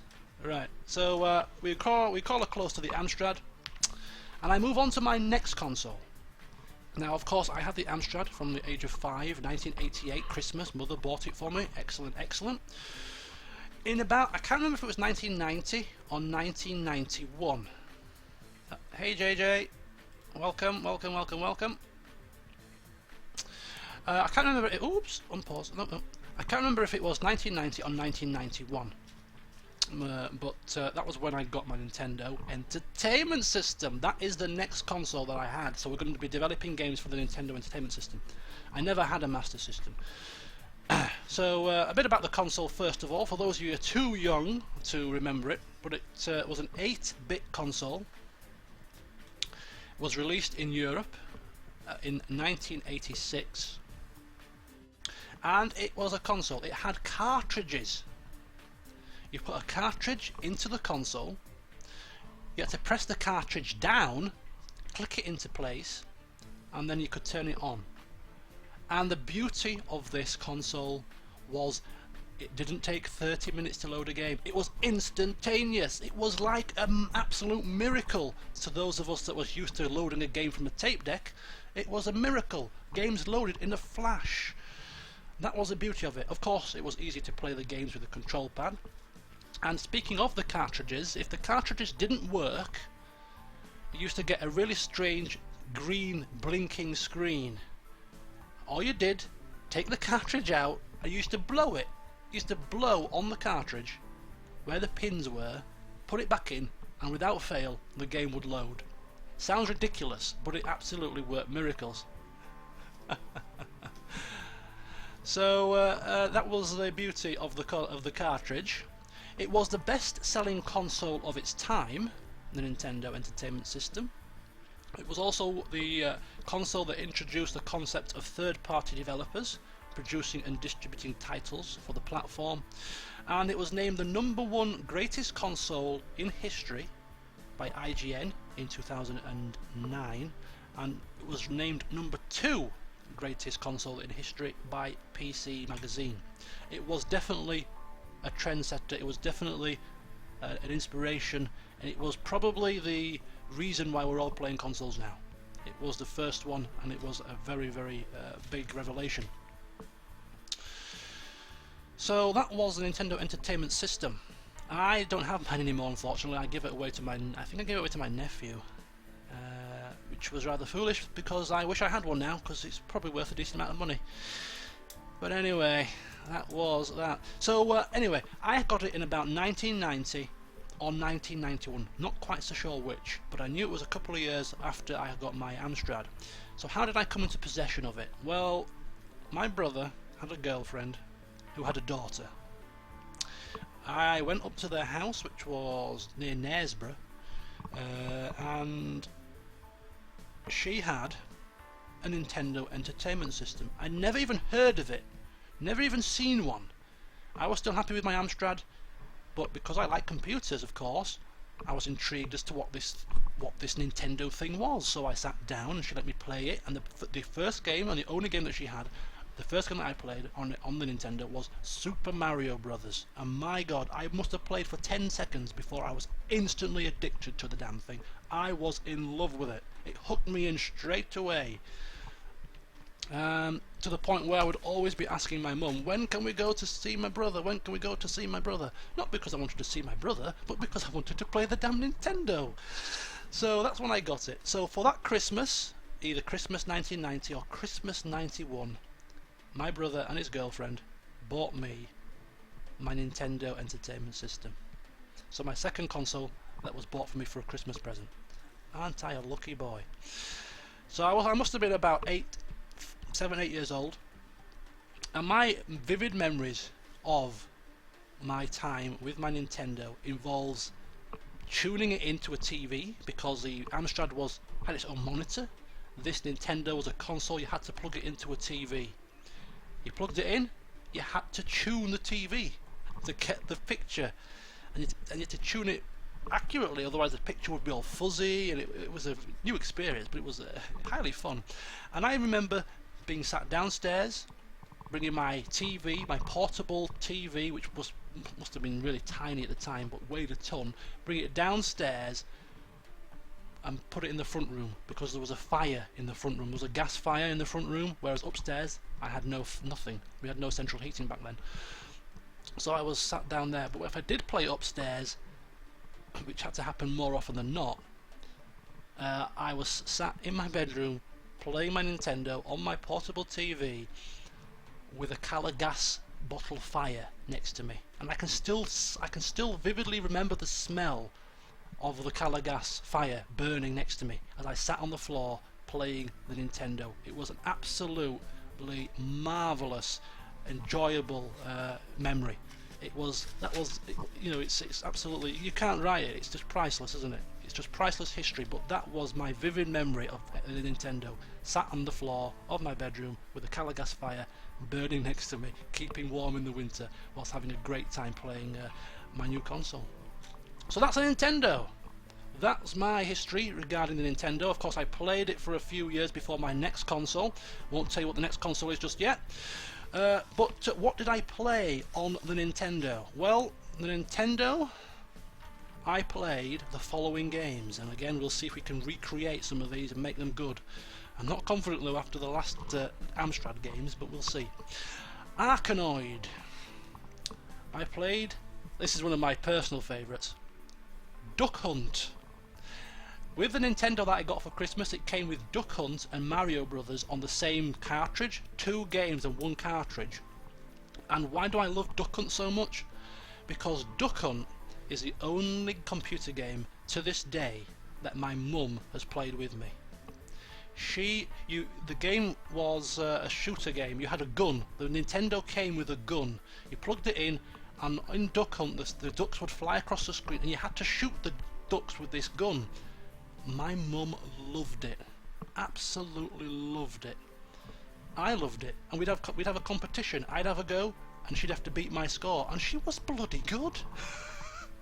She used to call herself Ma Baker. She was bloody good. So that's why Duck Hunt has got some fond memories for me, because it's the only game that my mum has ever played with me. I played also on the Nintendo Konami Hyper Soccer.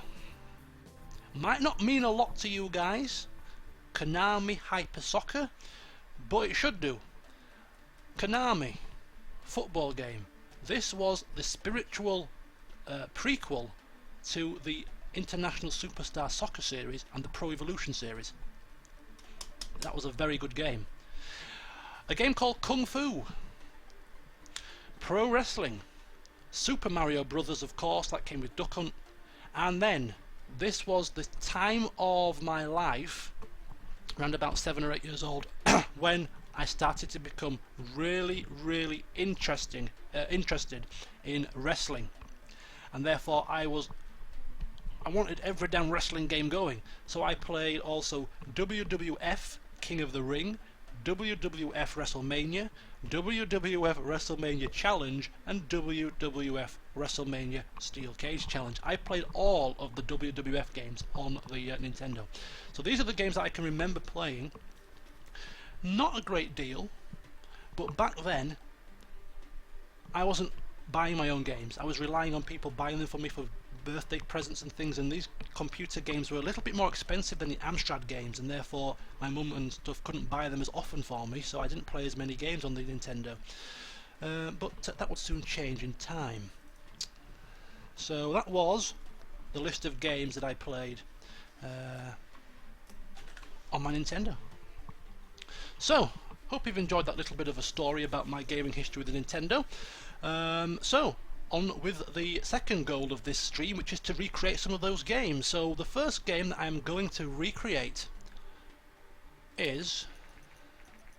Oh, we can now specify our target audience. Right, very good, very good. Pick the right target audience for your game, and your target platform can also play a role. Some platforms are especially popular with a specific audience. Right. So, we're going to be now developing games for the Nintendo. So if we take a look, first of all,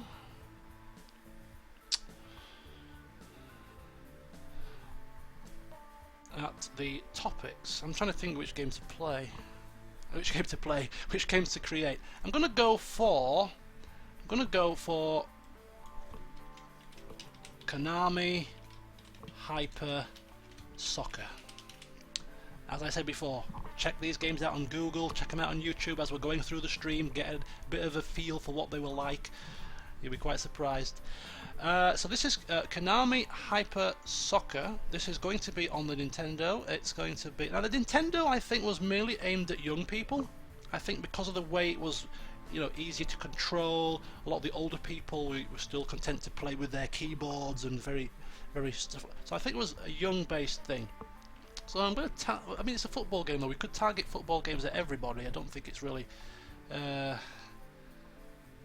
sort of specific. But I'm going to go with young. I'm going to go for a young, sports-based football game. Where's sports? There it is. You can see that sports is good with young. It's also good with everyone. So there's not a massive issue there. So genre. Now we could go for a simulation-based football game, but I don't really think it was a hardcore football-based game. I think it's probably more casual than anything. Could even go for action, really. Could even go for action. Can you have a I'll go casual. I'll go casual. We're in the era of casual gaming here, so let's go casual. I think casual and sports does work well together. I've had that in the past. Young people, okay, so pick the platform. We're now going to have to pay for a license to develop games for this console. Only 80,000. We can definitely afford that, and we're going to release it, of course, with the new game engine, the Damo2986 version 1.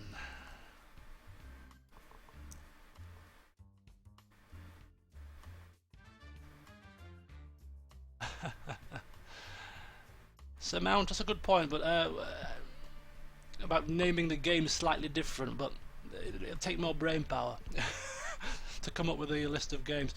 Right, okay, so just bear with me 2 minutes whilst I try to find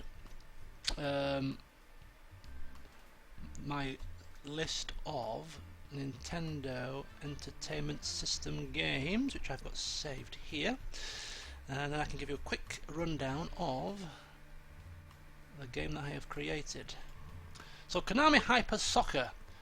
It was Konami's first soccer game on the Nintendo console and the predecessor to the International Superstar Soccer Winning 11 / Pro Evolution series.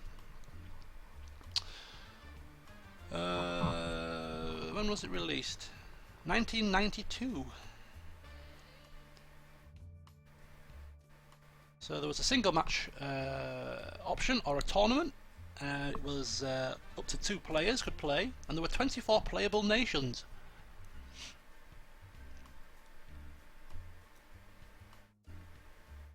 So it was a scrolling view of a 2D pitch, and one of 2 background music tracks can be chosen to play during the match. And I can tell you now, I remember the music to the match. I honestly can remember the music to the match now. I'm not going to hum it for you, but yeah, I can remember it. It was so vividly. I played this game so much. It was my first ever football game, so it was an absolute revelation to me. Anyway, so that's Konami Hyper Soccer. We're going to go for the new 2D graphics.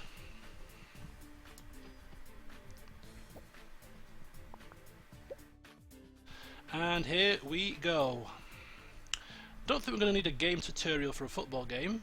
We will have a save game feature, because the last game had a save game feature, so we must stick suit. We can't downgrade our games moving forward.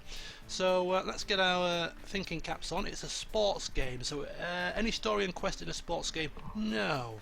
I think gameplay probably is going to be most important in a sports game. So let's get a lot of gameplay in there.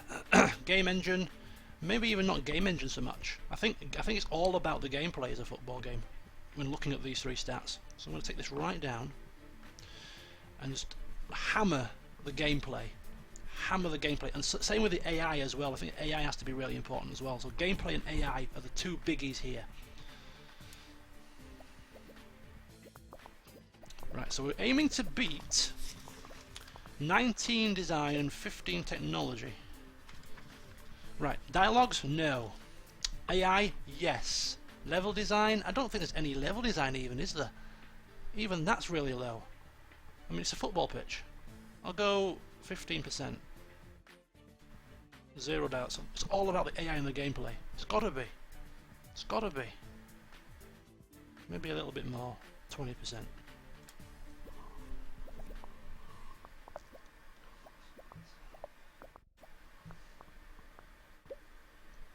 Okay, so world design, no world design. Graphics, I think we're going to focus on graphics more than anything else, and a decent amount of sound as well. You know, you've got the crowd, the ball being kicked and stuff like that, but I think we're going to go for a graphical supreme game here. So this is our recreation of Konami Hyper Soccer. It was did we get a list of any review scores for this? I don't think we did. No, I can't see any scores here. So I don't know how well it did, but I enjoyed it. So let's see what we get. It's not looking very good, is it? Or is it? I don't know. Oh, and Nintendo have announced that they will introduce a portable gaming device called the Gameling, aka the Game Boy. Bloody hell, every man and his dog had a Game Boy, didn't they? But I wasn't one of them. I didn't have one. So I won't be developing games for it, but it was a very nifty little piece of equipment. I did play on one. My cousin had one, and I used to play on it quite often when I went to his house. But I never owned one. It's underpowered, but it's lower cost and excellent portability. Might make it a huge hit. And they were right. It was a huge hit. So Nintendo were the trendsetters back in the day. The first console, and then Sega followed suit with a Master System. The Game Boy, Sega followed suit with the Game Gear. Looks like Nintendo were the big trendsetters. Right, we've got 1514, which isn't marvellous, I have to say. It's not a record design, it's not a record technology. This might not be a massive hit. Ah, well. It's our first dip of our toe in the water here of the Nintendo, so it's fine. We can work up to bigger and better things. So what was this? This is Konami Hyper Soccer.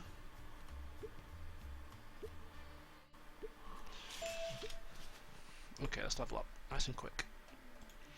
I'm not holding out for this. I reckon it's going to be 6s. I reckon we're going to have 6s. And they've released it. Release that Game Boy. Okay, here come the reviews. 6s all round, I think. No, not bad. 6s and 7s, not bad. I like it to start games. Beautiful. Informed gamer. Good game. Good game, good game. That'll do for me. What's the market share like of the Nintendo? Is it still decent? Is it still decent? We're still going to get a decent amount of sales. Ooh, it's just slipped to 18%. Ooh, the Gameling, the Game Boy is taking over. Oh well. Generate game report. Average rating of 6.5. It's not a massive hit, but it's a nice steady start to our Nintendo career, developing games for that console. We'll develop 4 more games from my list, and then we shall develop the community-based game, and then that will be the end of the stream. So there's about another half an hour to 40 minutes to go, guys. So just in case you need to make any plans or anything like that.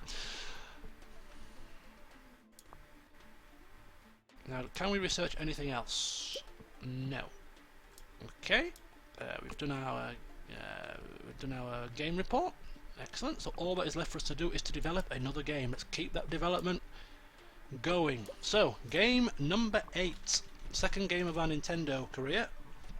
I'm going to go for one of the wrestling games. It was the 1990s. I don't know what it is. I don't know if it's just nostalgia, the effect of nostalgia. But every single bloody sport, every single damn thing seemed to be better in the 90s. I'm talking early 90s. Wrestling was awesome in the 90s. Mind you, it was also awesome in the late 90s. But in the early 90s, it was great. Also, Formula 1. Absolutely awesome in the early 90s. And then these things just don't seem to be anywhere near as good as they were back then. I don't know. It could be just, as I say, it could be just nostalgia. But I really do think that the 90s was an absolutely great era for several different things that I used to enjoy watching and taking part in. Anyway, enough about that. So we're going to start with, I think I'm going to start with WWF Wrestlemania. I think that was the first game that came out. The first licensed wrestling game, I think it was, for the Nintendo. Had Hulk Hogan on the cover ripping his shirt off, if I remember rightly. I'm going to bring it up on my page here and see if I can get a rundown of the description. So WWF Wrestlemania, released in 1989. Of course, I didn't play it until 1991 when I got my console. So here it is, WWF Wrestlemania. Named after the annual pay-per-view, it was the first WWF licensed Nintendo game and the second WWF game overall.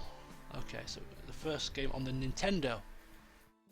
And it also marked the beginning of a long relationship between Acclaim, who were the publishers, and WWF, which lasted 10 years. So yeah, that was WrestleMania. 6 wrestlers were in the game. You were spoilt for choice. Hulk Hogan, Andre the Giant, Macho Man, the $1 Million Man, Bam Bam Bigelow, and the Honky Tonk Man was also in it. And this game, I didn't buy it, or my mum didn't buy it. This was the very first game that I had due to rental. The Nintendo was the trendsetter in terms of also being the first console where game rental became apparent. Rather than having to fork out the money for the game to buy it, you could go to a rental shop, or if you're old enough to remember this, the video man who used to come around the streets with videos in the back of his van, and sometimes games. You could rent a game from these places for 2 or 3 days, play them for a small price, and then take them back. So this game, WWF Wrestlemania, was my first ever rented game. I remember it very well, and it was, I think I must have rented it about 3 times. I might as well have bought it. Or I say I, but you know, the amount of money spent on the rental fees, I rented it more than once. So here we go. This is WWF Wrestlemania. My first ever wrestling game, my first ever rented game. Wrestling, is that aimed at young people? I don't know. It's a sports game. I'm going to go for sports again, which is probably not the best thing to do because you get penalised for using the same combinations over and over again. But rather than sports casual, I'll go for sports action. So that might help us out. So where did I find sports? There's sports, action-based sports game. You see, in some I've got a mod for different topics, but there's quite a few different mods with topics, and I picked just one that was at the top of the page. But I've seen on some people's LPs that there is a topic list that gives you football specifically rather than sports, and gives you wrestling as well. We don't have it here, so I might change the topics for the next session if we can, if it won't affect the game save too much, because I'm not happy with this one. Not to mention the strange combinations issue that we just had with our beloved Dizzy and Buggy and Bubble Bobble. So anyway, sports action, aka wrestling game. It's going to be, of course, on our newly acquired licensed Nintendo, and it's going to use the Damo engine. And are we going to go for young? I think we are. Yeah, why not? Let's go for it. So, 2D graphics. Yep.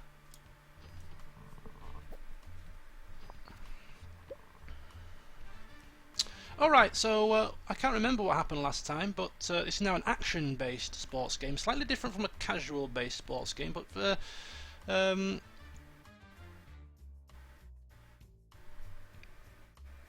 not too different. There's no story or quests. It's telling us here possibly we need a lot more engine. Gameplay is definitely a big winner, so I'm going to go something like that. Something like that, I think. Engine, game engine. Is game engine important for a sports action based game? No story, no tutorials required here. It's not a complicated game, you just mash a few buttons.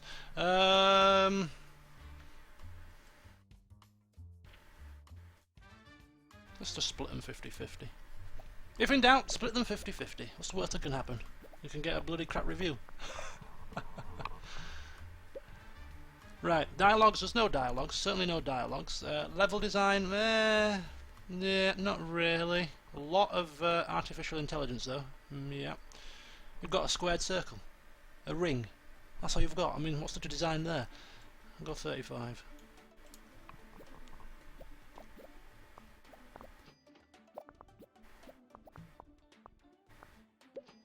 And mono sounds, 2D graphics, world design, no need for world design. Graphics up to the full, sound. I don't know if it was this one, because there was another wrestling game, I think it might have been WrestleMania Challenge, but there was one of them that had the theme musics to the wrestlers when they came down to the ring, and when they were in the ring as well, it played the theme musics of the wrestlers. It was awesome. Oh, it's taking me back as this. It was absolutely awesome. You're dancing around to Hulk Hogan's theme music, singing along to it whilst you're fighting on the Nintendo. It was great fun. So, well, yeah. So we need some sound to listen to that. And when you're punching the, I'm actually physically doing it. That's why I almost smashed my mouse just then. But yeah, punching people, kicking them. You've got to hear the thuds and the thumps and the wails and the moans.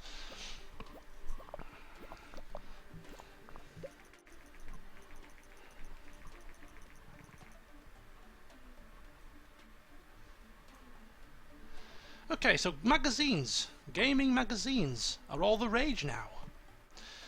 And not quite so much this era with the Nintendo, but the next era a bit later with the next console that I had. You got programs like Games Master. Who remembers, who's old enough to remember Games Master, the program? Tell me in chat, because it was awesome. The guy with the monocle, what's he called? Was it Patrick Moore? He's passed away a few years ago now. So Patrick Moore, the astronomer, he was Games Master. It was an awesome program. But yeah, gaming magazines, TV gaming, gaming TV programs. Gaming began to boom in the early 90s. So we can now research marketing, which we have quite a few research points, so we might research it after we finish this game.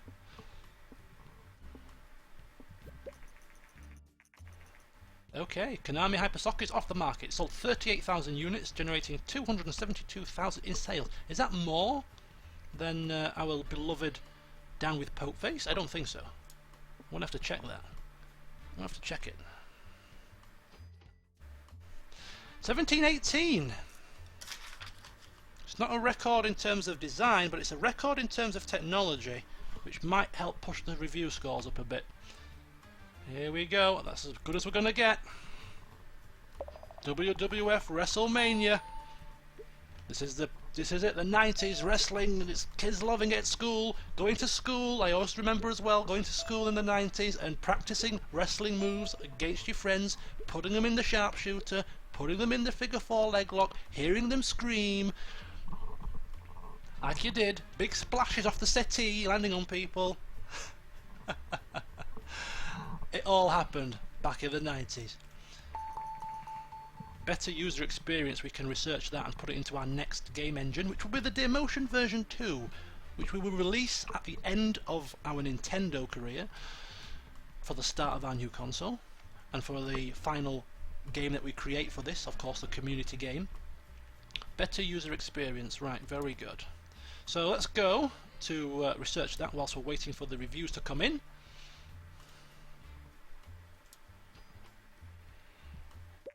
Here we go. Oh, if you've got more than 1 million in cash, you can go to the next level. Lovely. And here comes the Sega Game Gear to rival the Game Boy. It was never as good. Never as good. Will this device topple the Game Boy? We'll see. We sure will. Okay, here we go. Review time. Just checking the chat, just checking the chat. Everyone's just chatting amongst themselves. Good. Keep on chatting, guys. Keep on chatting. Here we go. Hey! 8s across the board. That's good. That's good. That's good. I'm happy. I'm happy. I'm happy. I'm happy. Our first wrestling game is a hit. So we're getting a trend here, guys. We're getting a trend. We're pretty good at making racing games. We're pretty good at making strategy games, and we're pretty good at making wrestling games. Maybe we should just stick to those 3 combos from now on. Stick to what we know best. Maybe we should just become a developer of specific niche games. Anyway, sports and action is a great combo. Focus on AI served as well. Game Hero loves it. Played it for days. This could surpass our beloved Down with Pokeface. Mainly because of the fact that Nintendo might be a bit more popular than the Commodore was. We'll have to wait and see. And of course we've got more fans, so they would buy the game out of their following for us. Oh, it's getting exciting. It's getting exciting. Right. What can we do? We need to game report. Wrestlemania. Now after we've developed the game report and WrestleMania's sales have slowed down, we're going to check how WrestleMania did when compared with Down with Pokeface.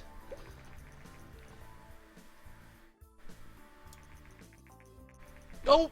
We don't have to check, the game's telling us. WrestleMania has achieved a company sales record with over 50k units sold. I think, if I remember rightly, Down with Pokeface just fell short. It got about 49,500 sales, so this has surpassed it, but only just. Only just. But then again, Down with Pokeface was on an old system, and it still shined. If it was released on a system that was a bit more modern, it could have been even better. I'm happy with that. We're pushing up towards 1 million. We might make it 1 million by the end of the stream, which means we can move offices, change consoles, and that'll be a nice place to pick up the next session. 59,416k in sales. I think it's safe to say WrestleMania was a hit with the fans. Bear that in mind if we're considering sequels in the future. Okay, Down with Pokeface. Jack Rose. That was a name given to me by one of the viewers in chat. I know it was an absolutely perfect name, brilliant name. So now we're going to have to create a new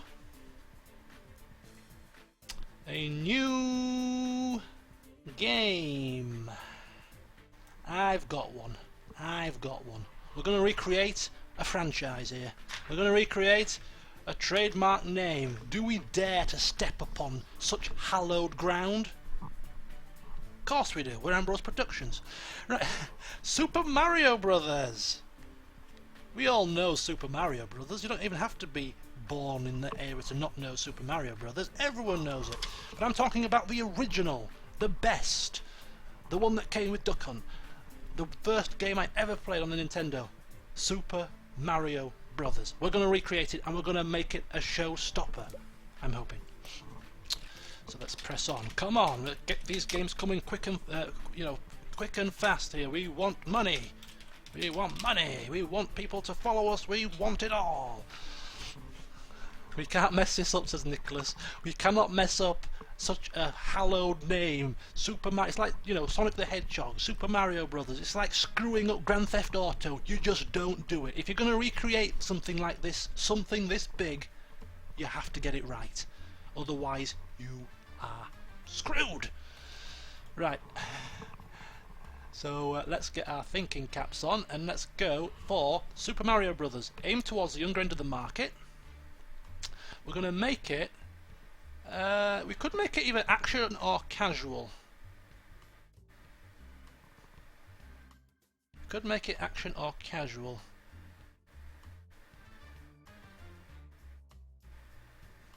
I think it's, okay. Okay, so let's get the topic on first. I'm getting ahead of myself, I'm so excited.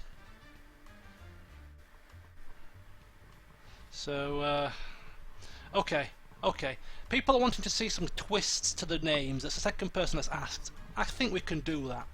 You know, we can make some twists. Let's change it up a bit. So it was the so all the games we create, I'll give you the original names of the games and describe what they are, but then when we create our version, we'll create a slightly different one. And you've just taken the words out of my mouth. 2718281828, yeah. Super Mario Sisters.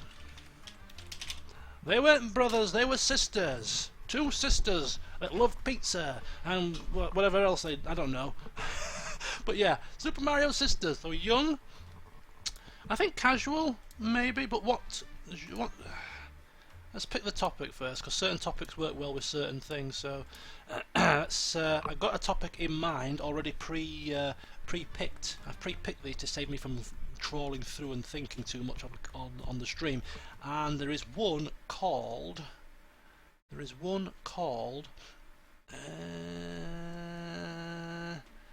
Super Midget Brothers. Let me get my bearings on. Come on. This is the trouble with this. If it wasn't, as I said, if it was in alphabetical order, it would be so much easier. I can't believe there's not a mod for that. There must be. To put these in alphabetical order. Shopping? Should we make a shopping game? Bloody hellfire. Arcade, pandemic, blah blah blah blah. Steampunk, no. Mafia, sports, no. Revolution. Where is it? I know it's here somewhere. It's here somewhere. Vampire, Assassin's Creed. Ooh, I hate that game. Superheroes. There we go. They were superheroes. So we got superheroes as the as a topic. There's the premise of the game. Chiara Bertolin. Two female plumbers trying to save a really needy boyfriend. Oh dear. Right, okay, so that's superheroes. Now, I'm going to go for superheroes action. Quite a bit of action in it. More than casual, I suppose.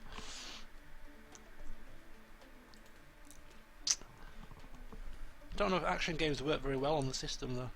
More than casual, but I'm going to go for it. I don't think we're going to recreate it quite as good, but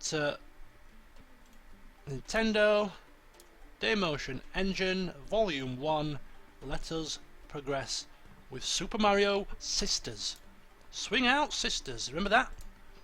Swing out sisters, gladiators, hang tough. Okay, so we have superheroes action. We've created a few action games, so we should be a little bit versed in what we need to achieve here. So game engine, gameplay, story and quests.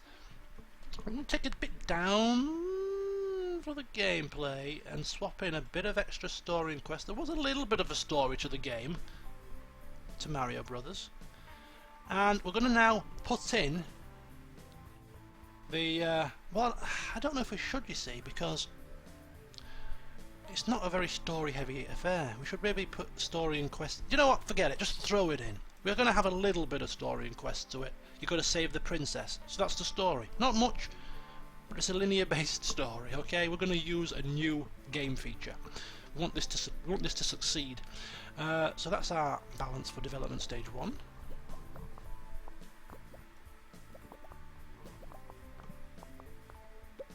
And then we go to development stage 2. Dialogues? I cannot remember any dialogue. I remember a lot of music and sound effects. Don't remember any dialogue. So we'll leave that off. AI, pretty important, I would say. But level design, a bit more. Got to design those levels. It's a bit of a platformer as well, so you've got to have decent levels. Come on, Super Mario Sisters, you can do it. You can do it, sisters. Come on. Basics, no, everything there is fine. World design, no world design. Very limited world. Maybe a little bit. Maybe a little bit of world design. Sound, graphics, more graphics than sound. Yeah. Okay, we're off. We're off. So the Commodore 64 will be taken off the market in 2 months. It's done its bit. It's surpassed its shelf life.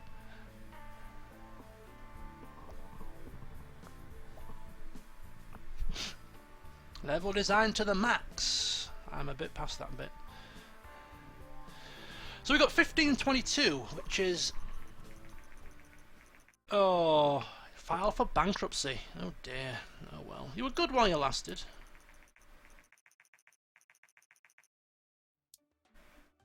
Let's see if we can get a bit more points here. Super Mario Sisters. I think it might be alright. It's a recording technology. Okay, let's go. It's a recording technology, but not a recording design. So we might be okay. So here we go. This is our little rundown of our games for the Amstrad, actually, not Commodore. We released 6 games for it, and we earned a total of 1.1 million from our time on the Amstrad. Not bad, eh? Not bad at all to say we're working from our garage on our own. Right, 1522, we've got a recording technology, Super Mario Sisters.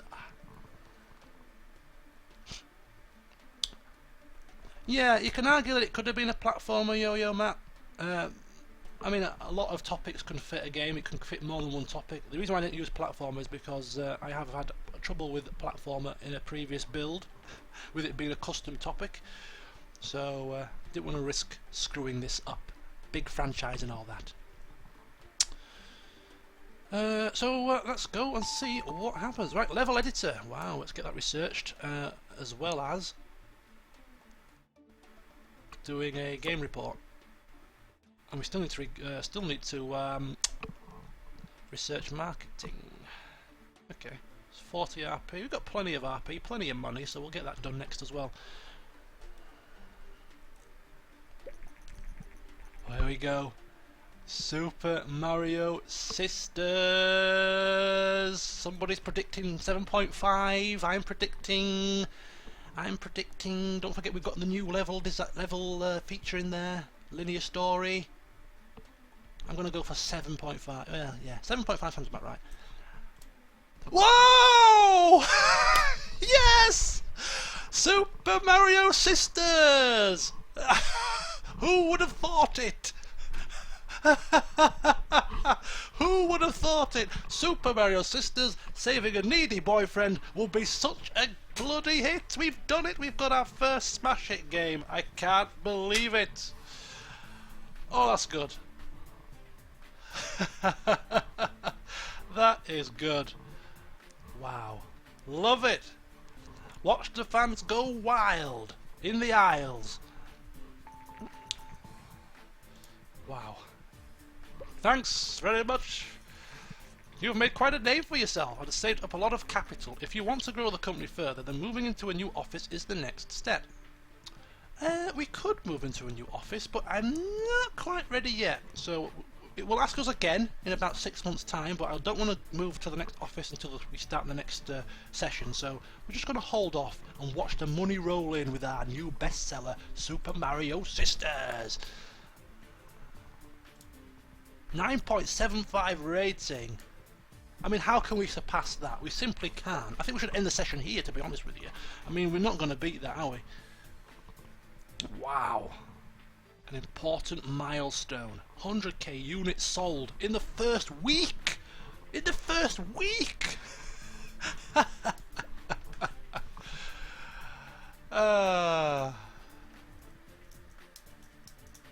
The success is because of the name. Power to women, says John Desper. It's caused a storm of good reviews and excited customers. It's one of those rare games that will set a new quality standard for future. I don't even think the original Mario Brothers was as good as this. I think we've surpassed it. I think we've created a new franchise in an alternative reality. Wow.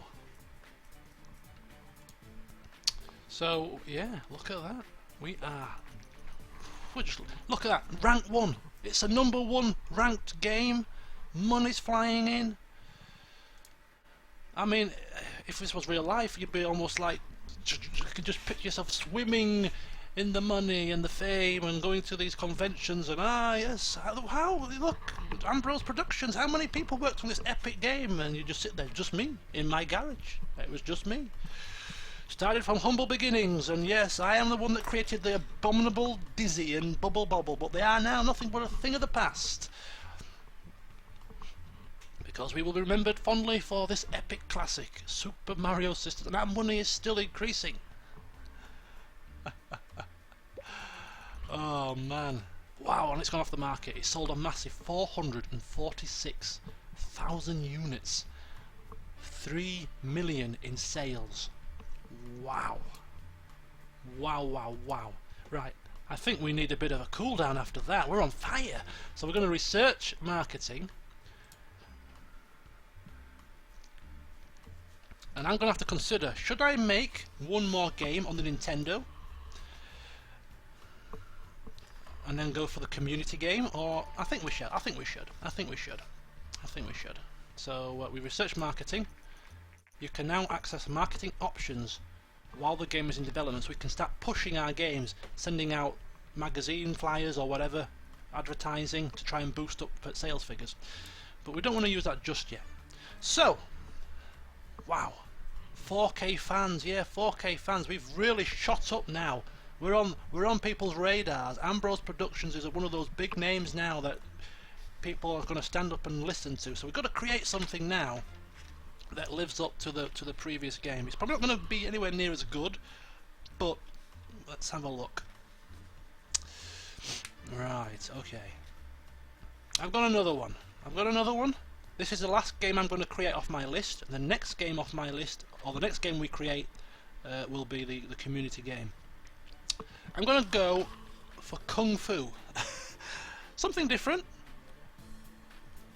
Kung Fu, well, let me get the description up. I think it was an arcade game originally, but this was a game that I loved as well. And I can remember the music to this as well. It was a very repetitive music. It was like dun dun dun dun dun. It was just very repetitive, very simple. I just remember the last boss when he used to kill you. He used to have a really strange laugh. It was Kung Fu. Where is it? Oh.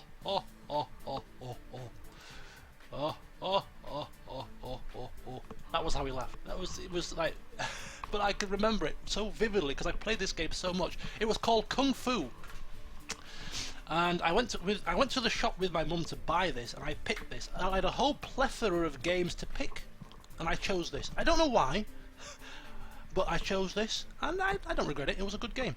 So it was an action-based side-scrolling game that was released as an arcade game in 1984, but it did eventually come to the Nintendo.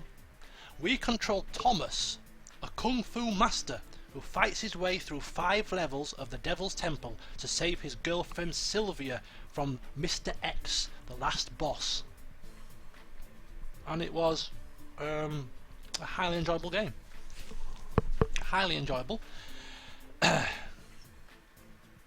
NES version was called Kung Fu. Other versions were called Kung Fu Master. And what did it get in terms of review scores? I don't think we've got the review scores on this article, but it was fairly good. It's fairly good. So this is going to be our last game from my list. It is Kung Fu. Let us recreate this game and see if we can make it decent. I don't expect it to be anywhere near as good as the Mario Sisters, but we're going to develop a new game. It's going to be Kung Fu, but of course we're changing the name slightly now, so it's not going to be Kung Fu, it's going to be something else, if I can get the buttons pressed. So what are we going to call it, folks? Kung Fu? No. Shall we call it Karate? Shall we call it Taekwondo? Kickboxing? Fu Kung? I don't know. Pick a name. Oh, hey, Coconut. Oh, sorry, you've missed the stream, yeah.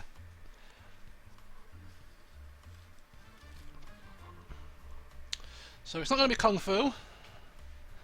What shall it be? Let's take a sip of drink. So we've got about 15 minutes left of this, guys, so thank you for staying the whole course if you have done.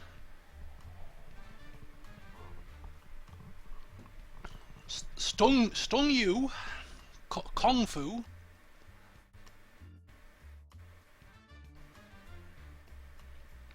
Kung Pao. I like that. I'm going to call it Kung Pao. Kung Pao. Isn't Kung Pao like a dish? a Chinese takeaway dish, like a spicy one. Kung Pao, I think it's spelled like that, but we're gonna call it Kung Pao, as in fighting Pao. So Kung Pao is going to be a martial arts. I don't know if martial arts is an original topic or if it's a newly added. It is an original topic, which is fine, and it's going to be a casual based. It was only 5 levels, it wasn't hardcore. It was just a nice casual based kung fu fighting martial arts game, Kung Pao, on the Nintendo. The market share is dropping. In fact, it's the lowest market share of the bunch now, but that's fine. We're going to stay true to the cause, use our Demo Motion engine, and we're going to go for it. We're going to go for the 2D graphics and start development.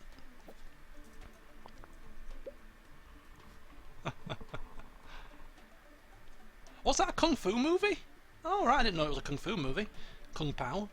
So we're going to go all out great guns here. No we're not, we're going to save this for our custom based game. So it's a casual based martial arts game, so let's get our thinking caps on about how we're going to balance this out. Now gameplay is quite important, so there is a slight story quest to it, as I said, like similar to Super Mario Bros. Not a great deal, but game engine, just maybe swing that down a bit, and then a lot of gameplay, a lot of kicking, kung fu action. Gameplay, very important, get the moves out. Bit of game engine, of course. So that'll do for the first one. So we're looking to beat 1522 to get a decent review score, maybe.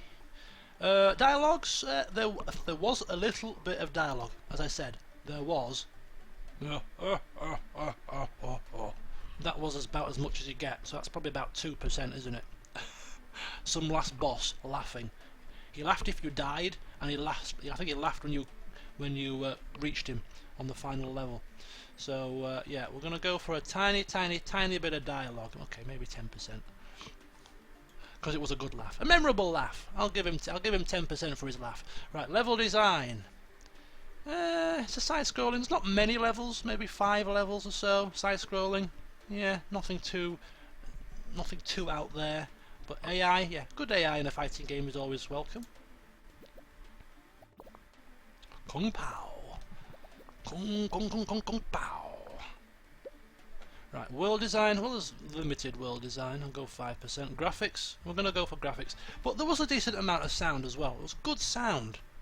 The music, very repetitive, very simple, but memorable. The laughing, the kicks. Ha ha ha ha! Similar sound to that. But every time you made a kick, he always did that same sound. Always, with every kick. So it got repetitive. But, you know, it's memories, happy memories. So we'll go for that. Bit of sound as well.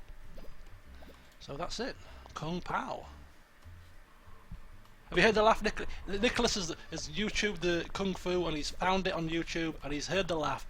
Was it an accurate laugh? It's exactly like that, isn't it?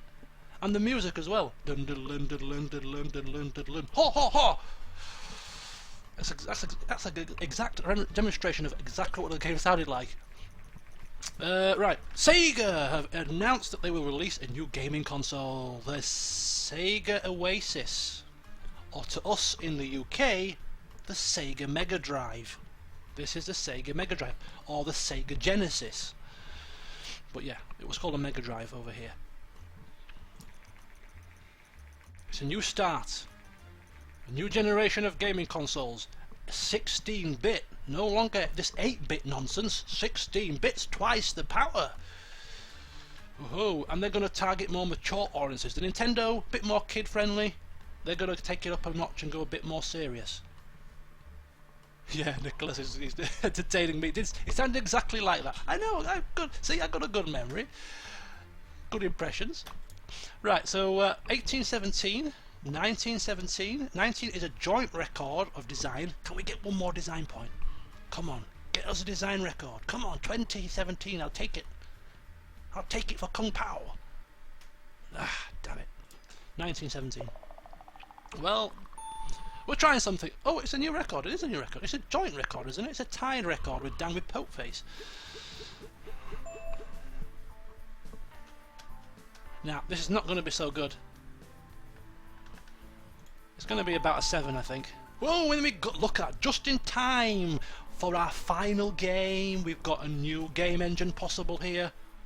We could make our custom-based, our community-based final game a good one. Down with Pokeface. It's not going to be a sequel to Down with Pokeface, because Pokeface is a strategy game, and this system is not at all made for strategy.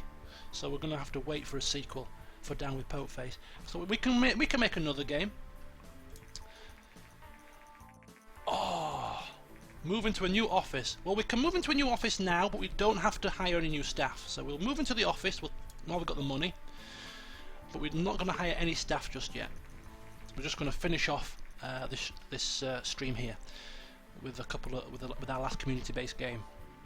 So we can go into a bigger office, we can hire staff and make even better games, but not just yet. And we can train ourselves and train our staff. And we need to go on a management course so that we can hire staff. I don't want to do that yet. Do I have to do that now? No, I don't have to do that now, do I? No, I'm going to wait. Right, here are the reviews for Kung Pao. Ah, not bad. I'm happy with that. I expected worse. 8.6, 8.7, 7.25, 7.5. I did maths to a degree level, and I can't even do simple, basic bloody add them all up and divide by 4. Right.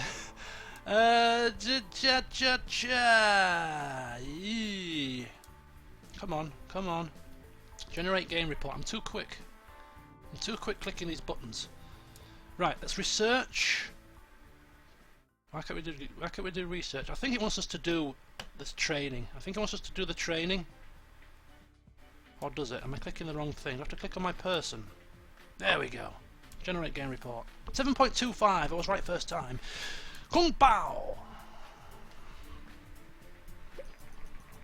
And here comes the Sega Mega Drive.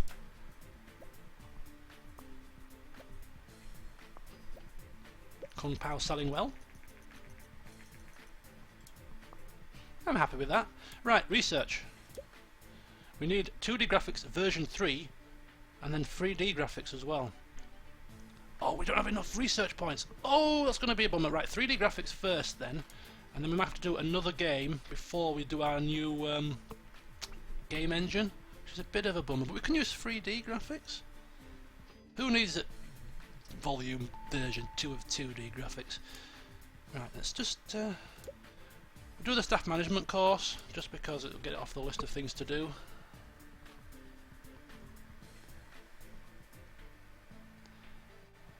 I think anybody that's played this game before, is the version 2 of the 2D graphics better than the 3D graphics version 1?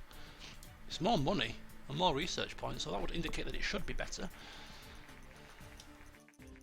We can now hire our first employee. Well, we're not going to do that.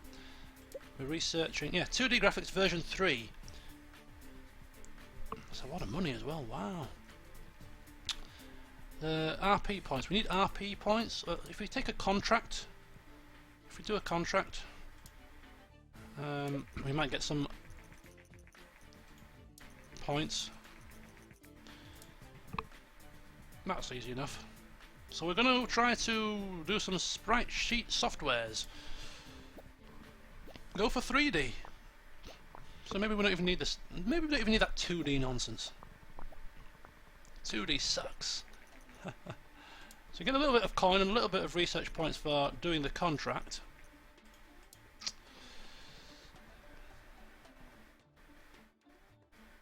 Yeah, I think maybe our 2D days are over.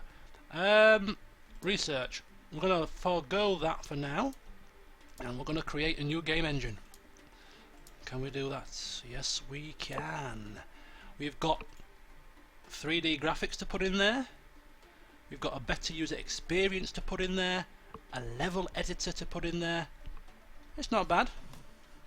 And it's going to be called the Damo2986 version 2. It's going to cost us 220k to create this. And then we're going to use this to create our community-based game to finish off our time with Nintendo, and then we shall move on in the next stream to the new system.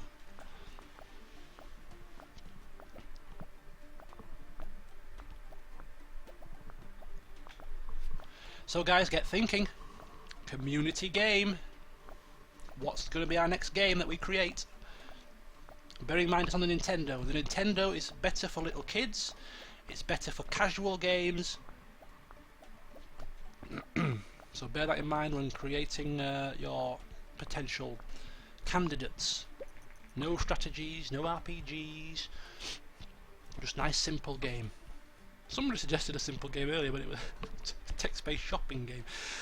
So Daymotion version 2 is now complete.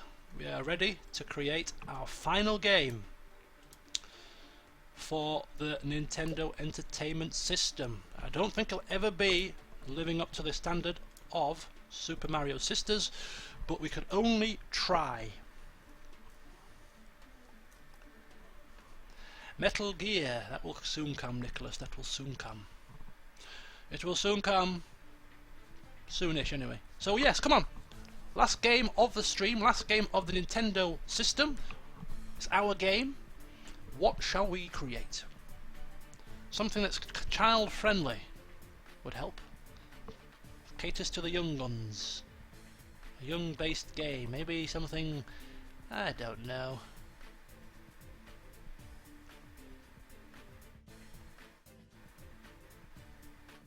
Fantasy.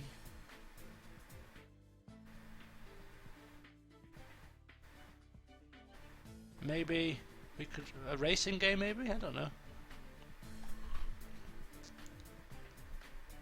Maybe we could do an educational game. School. Could do another sports game. A zombie-based game.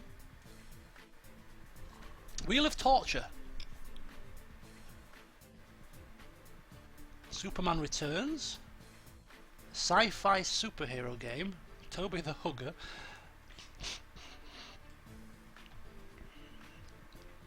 Yeah, I'm not going to be making any sequels to real life games. So like Knights of the Old Republic 3, etc. Unless just something completely original. Kids love Star Wars. They do. What would that be? Would that space or we could do fantasy. A fantasy-based, casual-esque. That would work, would it? Something to do with Star Wars? Well, Star Wars was out in the 80s, wasn't it?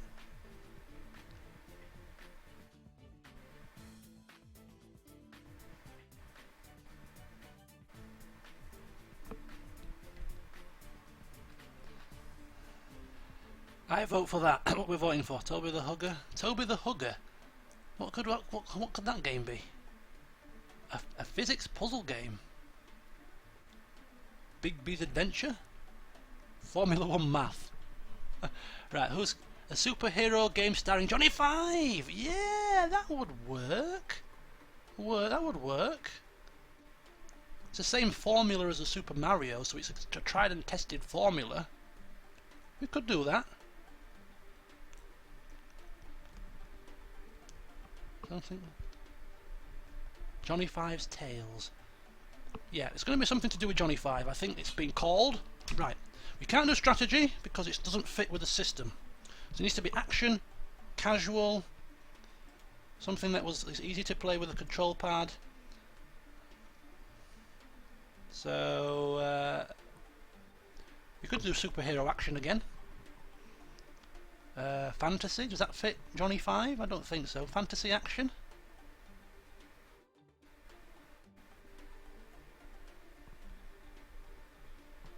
What do we think? The Johnny Five idea, right? We like the Johnny Five. So if we pick a topic, we could go superhero action again, like it was Super Mario Sisters. It's a tried and tested formula. It works. So devoid of any further ideas, we'll go for it. We'll go for it. So while I'm finding superheroes again, if you want to suggest a name for the game, feel free. There we go. Superheroes Action. Aimed at the young people. Our final game of the Nintendo. We're going to use a new game engine, the version 2. So, What are we calling it? Johnny Five goes to Paris. Goes to Pears. Fantasy. Should we go fantasy? Yeah, maybe fantasy for something different.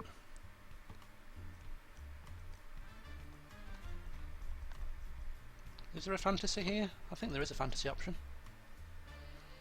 Fantasy action based game based on Johnny Five's endeavours. I think that could work. We've had superhero action, let's try fantasy action, something different. Where's fantasy?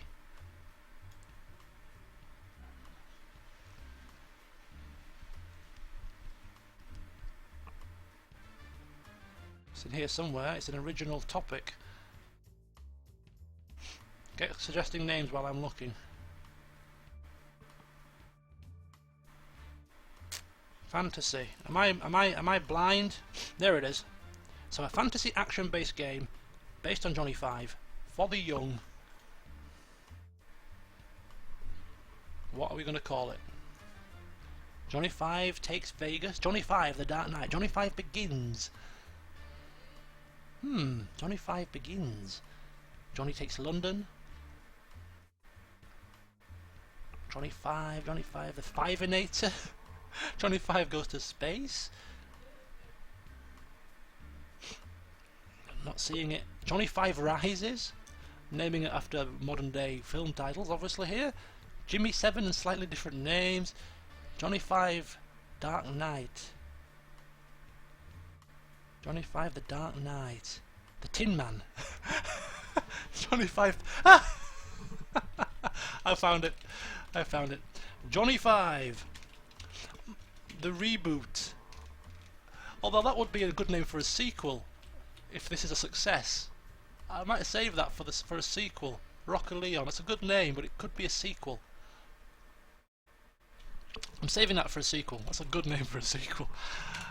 So Johnny Five. Let's find another name first.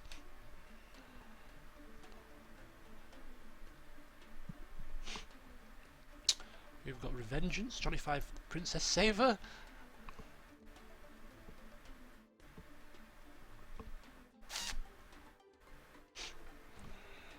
We could name it after Short Circuit, couldn't we? Could call it like Long Circuit or something.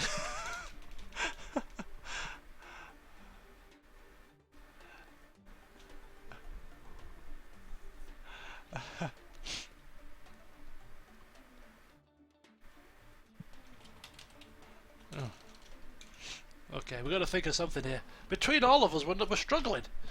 Can't sit here for 10 minutes now. Poor people that are watching this after the event don't get to take part. So, come on.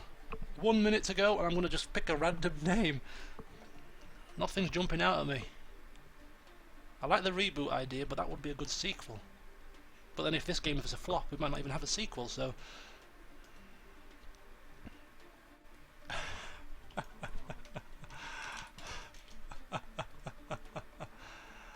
25 and the Electric Boogaloo. Right, I've got one. It's whoa, Johnny Five Going Hard. Ooh, it's a bit risque for young people, that, Jack.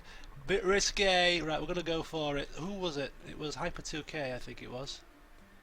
Hyper K2. Johnny Five Heart of Iron. The Buto. There we go. Who was that? MS Lonsky. That'll do. Johnny Five. Booting Up. That's a combination of the two. That'll do. So Emma Slonsky and 271827 blah blah blah blah blah. Your two ideas combined. Johnny Five. Booting Up. And then... sounds like a Clint Eastwood movie. Johnny Five. A Good Day to Boot. Oh dear, no. The Good, the Bad and the Boot Up. Right, no, Johnny Five. Booting Up. And then the reboot could be the sequel. We've got the sequel already planned. The Boot Begins. They're all coming out now. Right, okay.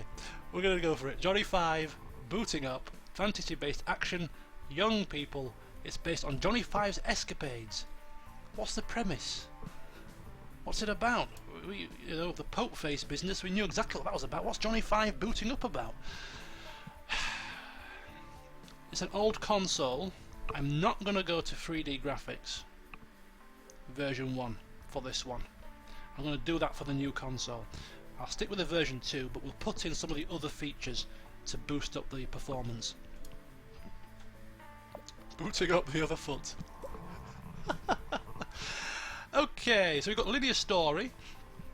So it's a fantasy-based action game. Okay, so let's get our heads together and get this game out there. We're going to make it a good one because this is our community-based game. Is it going to be another hit like the Down with Pope Face?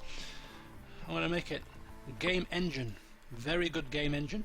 Limited story quests, but some very good gameplay. It's going to be a gameplay dream. And it's going to be a game where we have a better user experience. We're going to bump it up a bit. No game tutorials, doesn't quite fit with the genre, I don't think. More of a simulation strategy based thing, so we're going to increase the user experience. Here we go, let's make this a good one. Come on guys, we can do it. Booting up. It's going to be a good one. Level editor doesn't really fit the bill. Doesn't really fit the bill, a level editor, so we'll leave that out. So, dialogues, a little bit of dialogues. Johnny 5 was a robot. In Short Circuit he did a lot of talking. In The Sims, didn't do much talking, a lot of bleeping and blopping. So we'll stick with the 10% dialogues. AI, very good AI. The enemy is being the hardest enemy ever seen in a game. It's a challenge, but people love it. It's supposed to be casual, isn't it? It's action, isn't it? Action. Level design. Yeah. A bit more. Let's have some decent levels. Memorable levels. Memorable settings.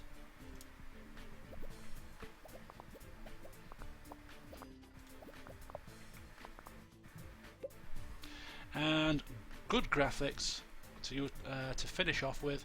A little bit of world design. And some decent sound. Right, Johnny 5, booting up, our fantasy-based action game. Can it be a hit? Can it be a hit? Better user experience. We're showing development, we're showing that we are adapting and developing with the console. 2023. That is a record in both design and technology. This could be a good one. This could be a good one. Uh-oh. Could this be another Super Mario Sisters?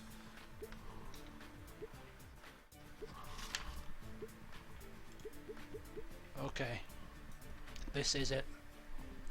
This is it, my friends. This is it. We are all too excited, says Clara in the chat. The reviews are in. It's great creating an epic game using games that we've already played in the past, but to create your own masterpiece is truly something special. Can Johnny 5 booting up be it?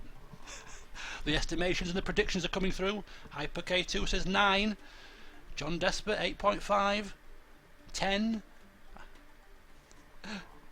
Oh dear. Here we go. Oh! Damn it!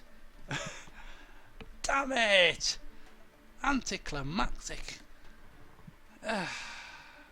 Maybe reboot will be better.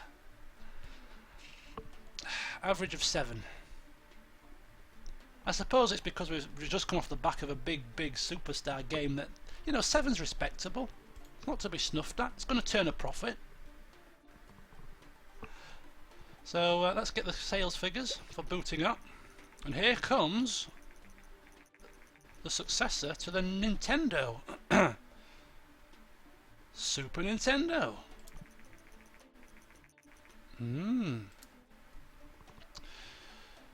Rank 27, so it's not going to be a bestseller, despite the fact that we did well with the design and technology, which must mean that we got the sliders a bit wrong. but never mind. We go with a little bit of instinct, a little bit of using this stuff to help us, but sometimes you get the sweet spot and sometimes you don't. Right, I'm going to pause it there. As Johnny 5 booting up begins to peter out in terms of sales, we are moving on to pastures new. So next week, either Friday or Saturday, I'll have to decide a bit closer to the time, we shall continue on with my gaming history.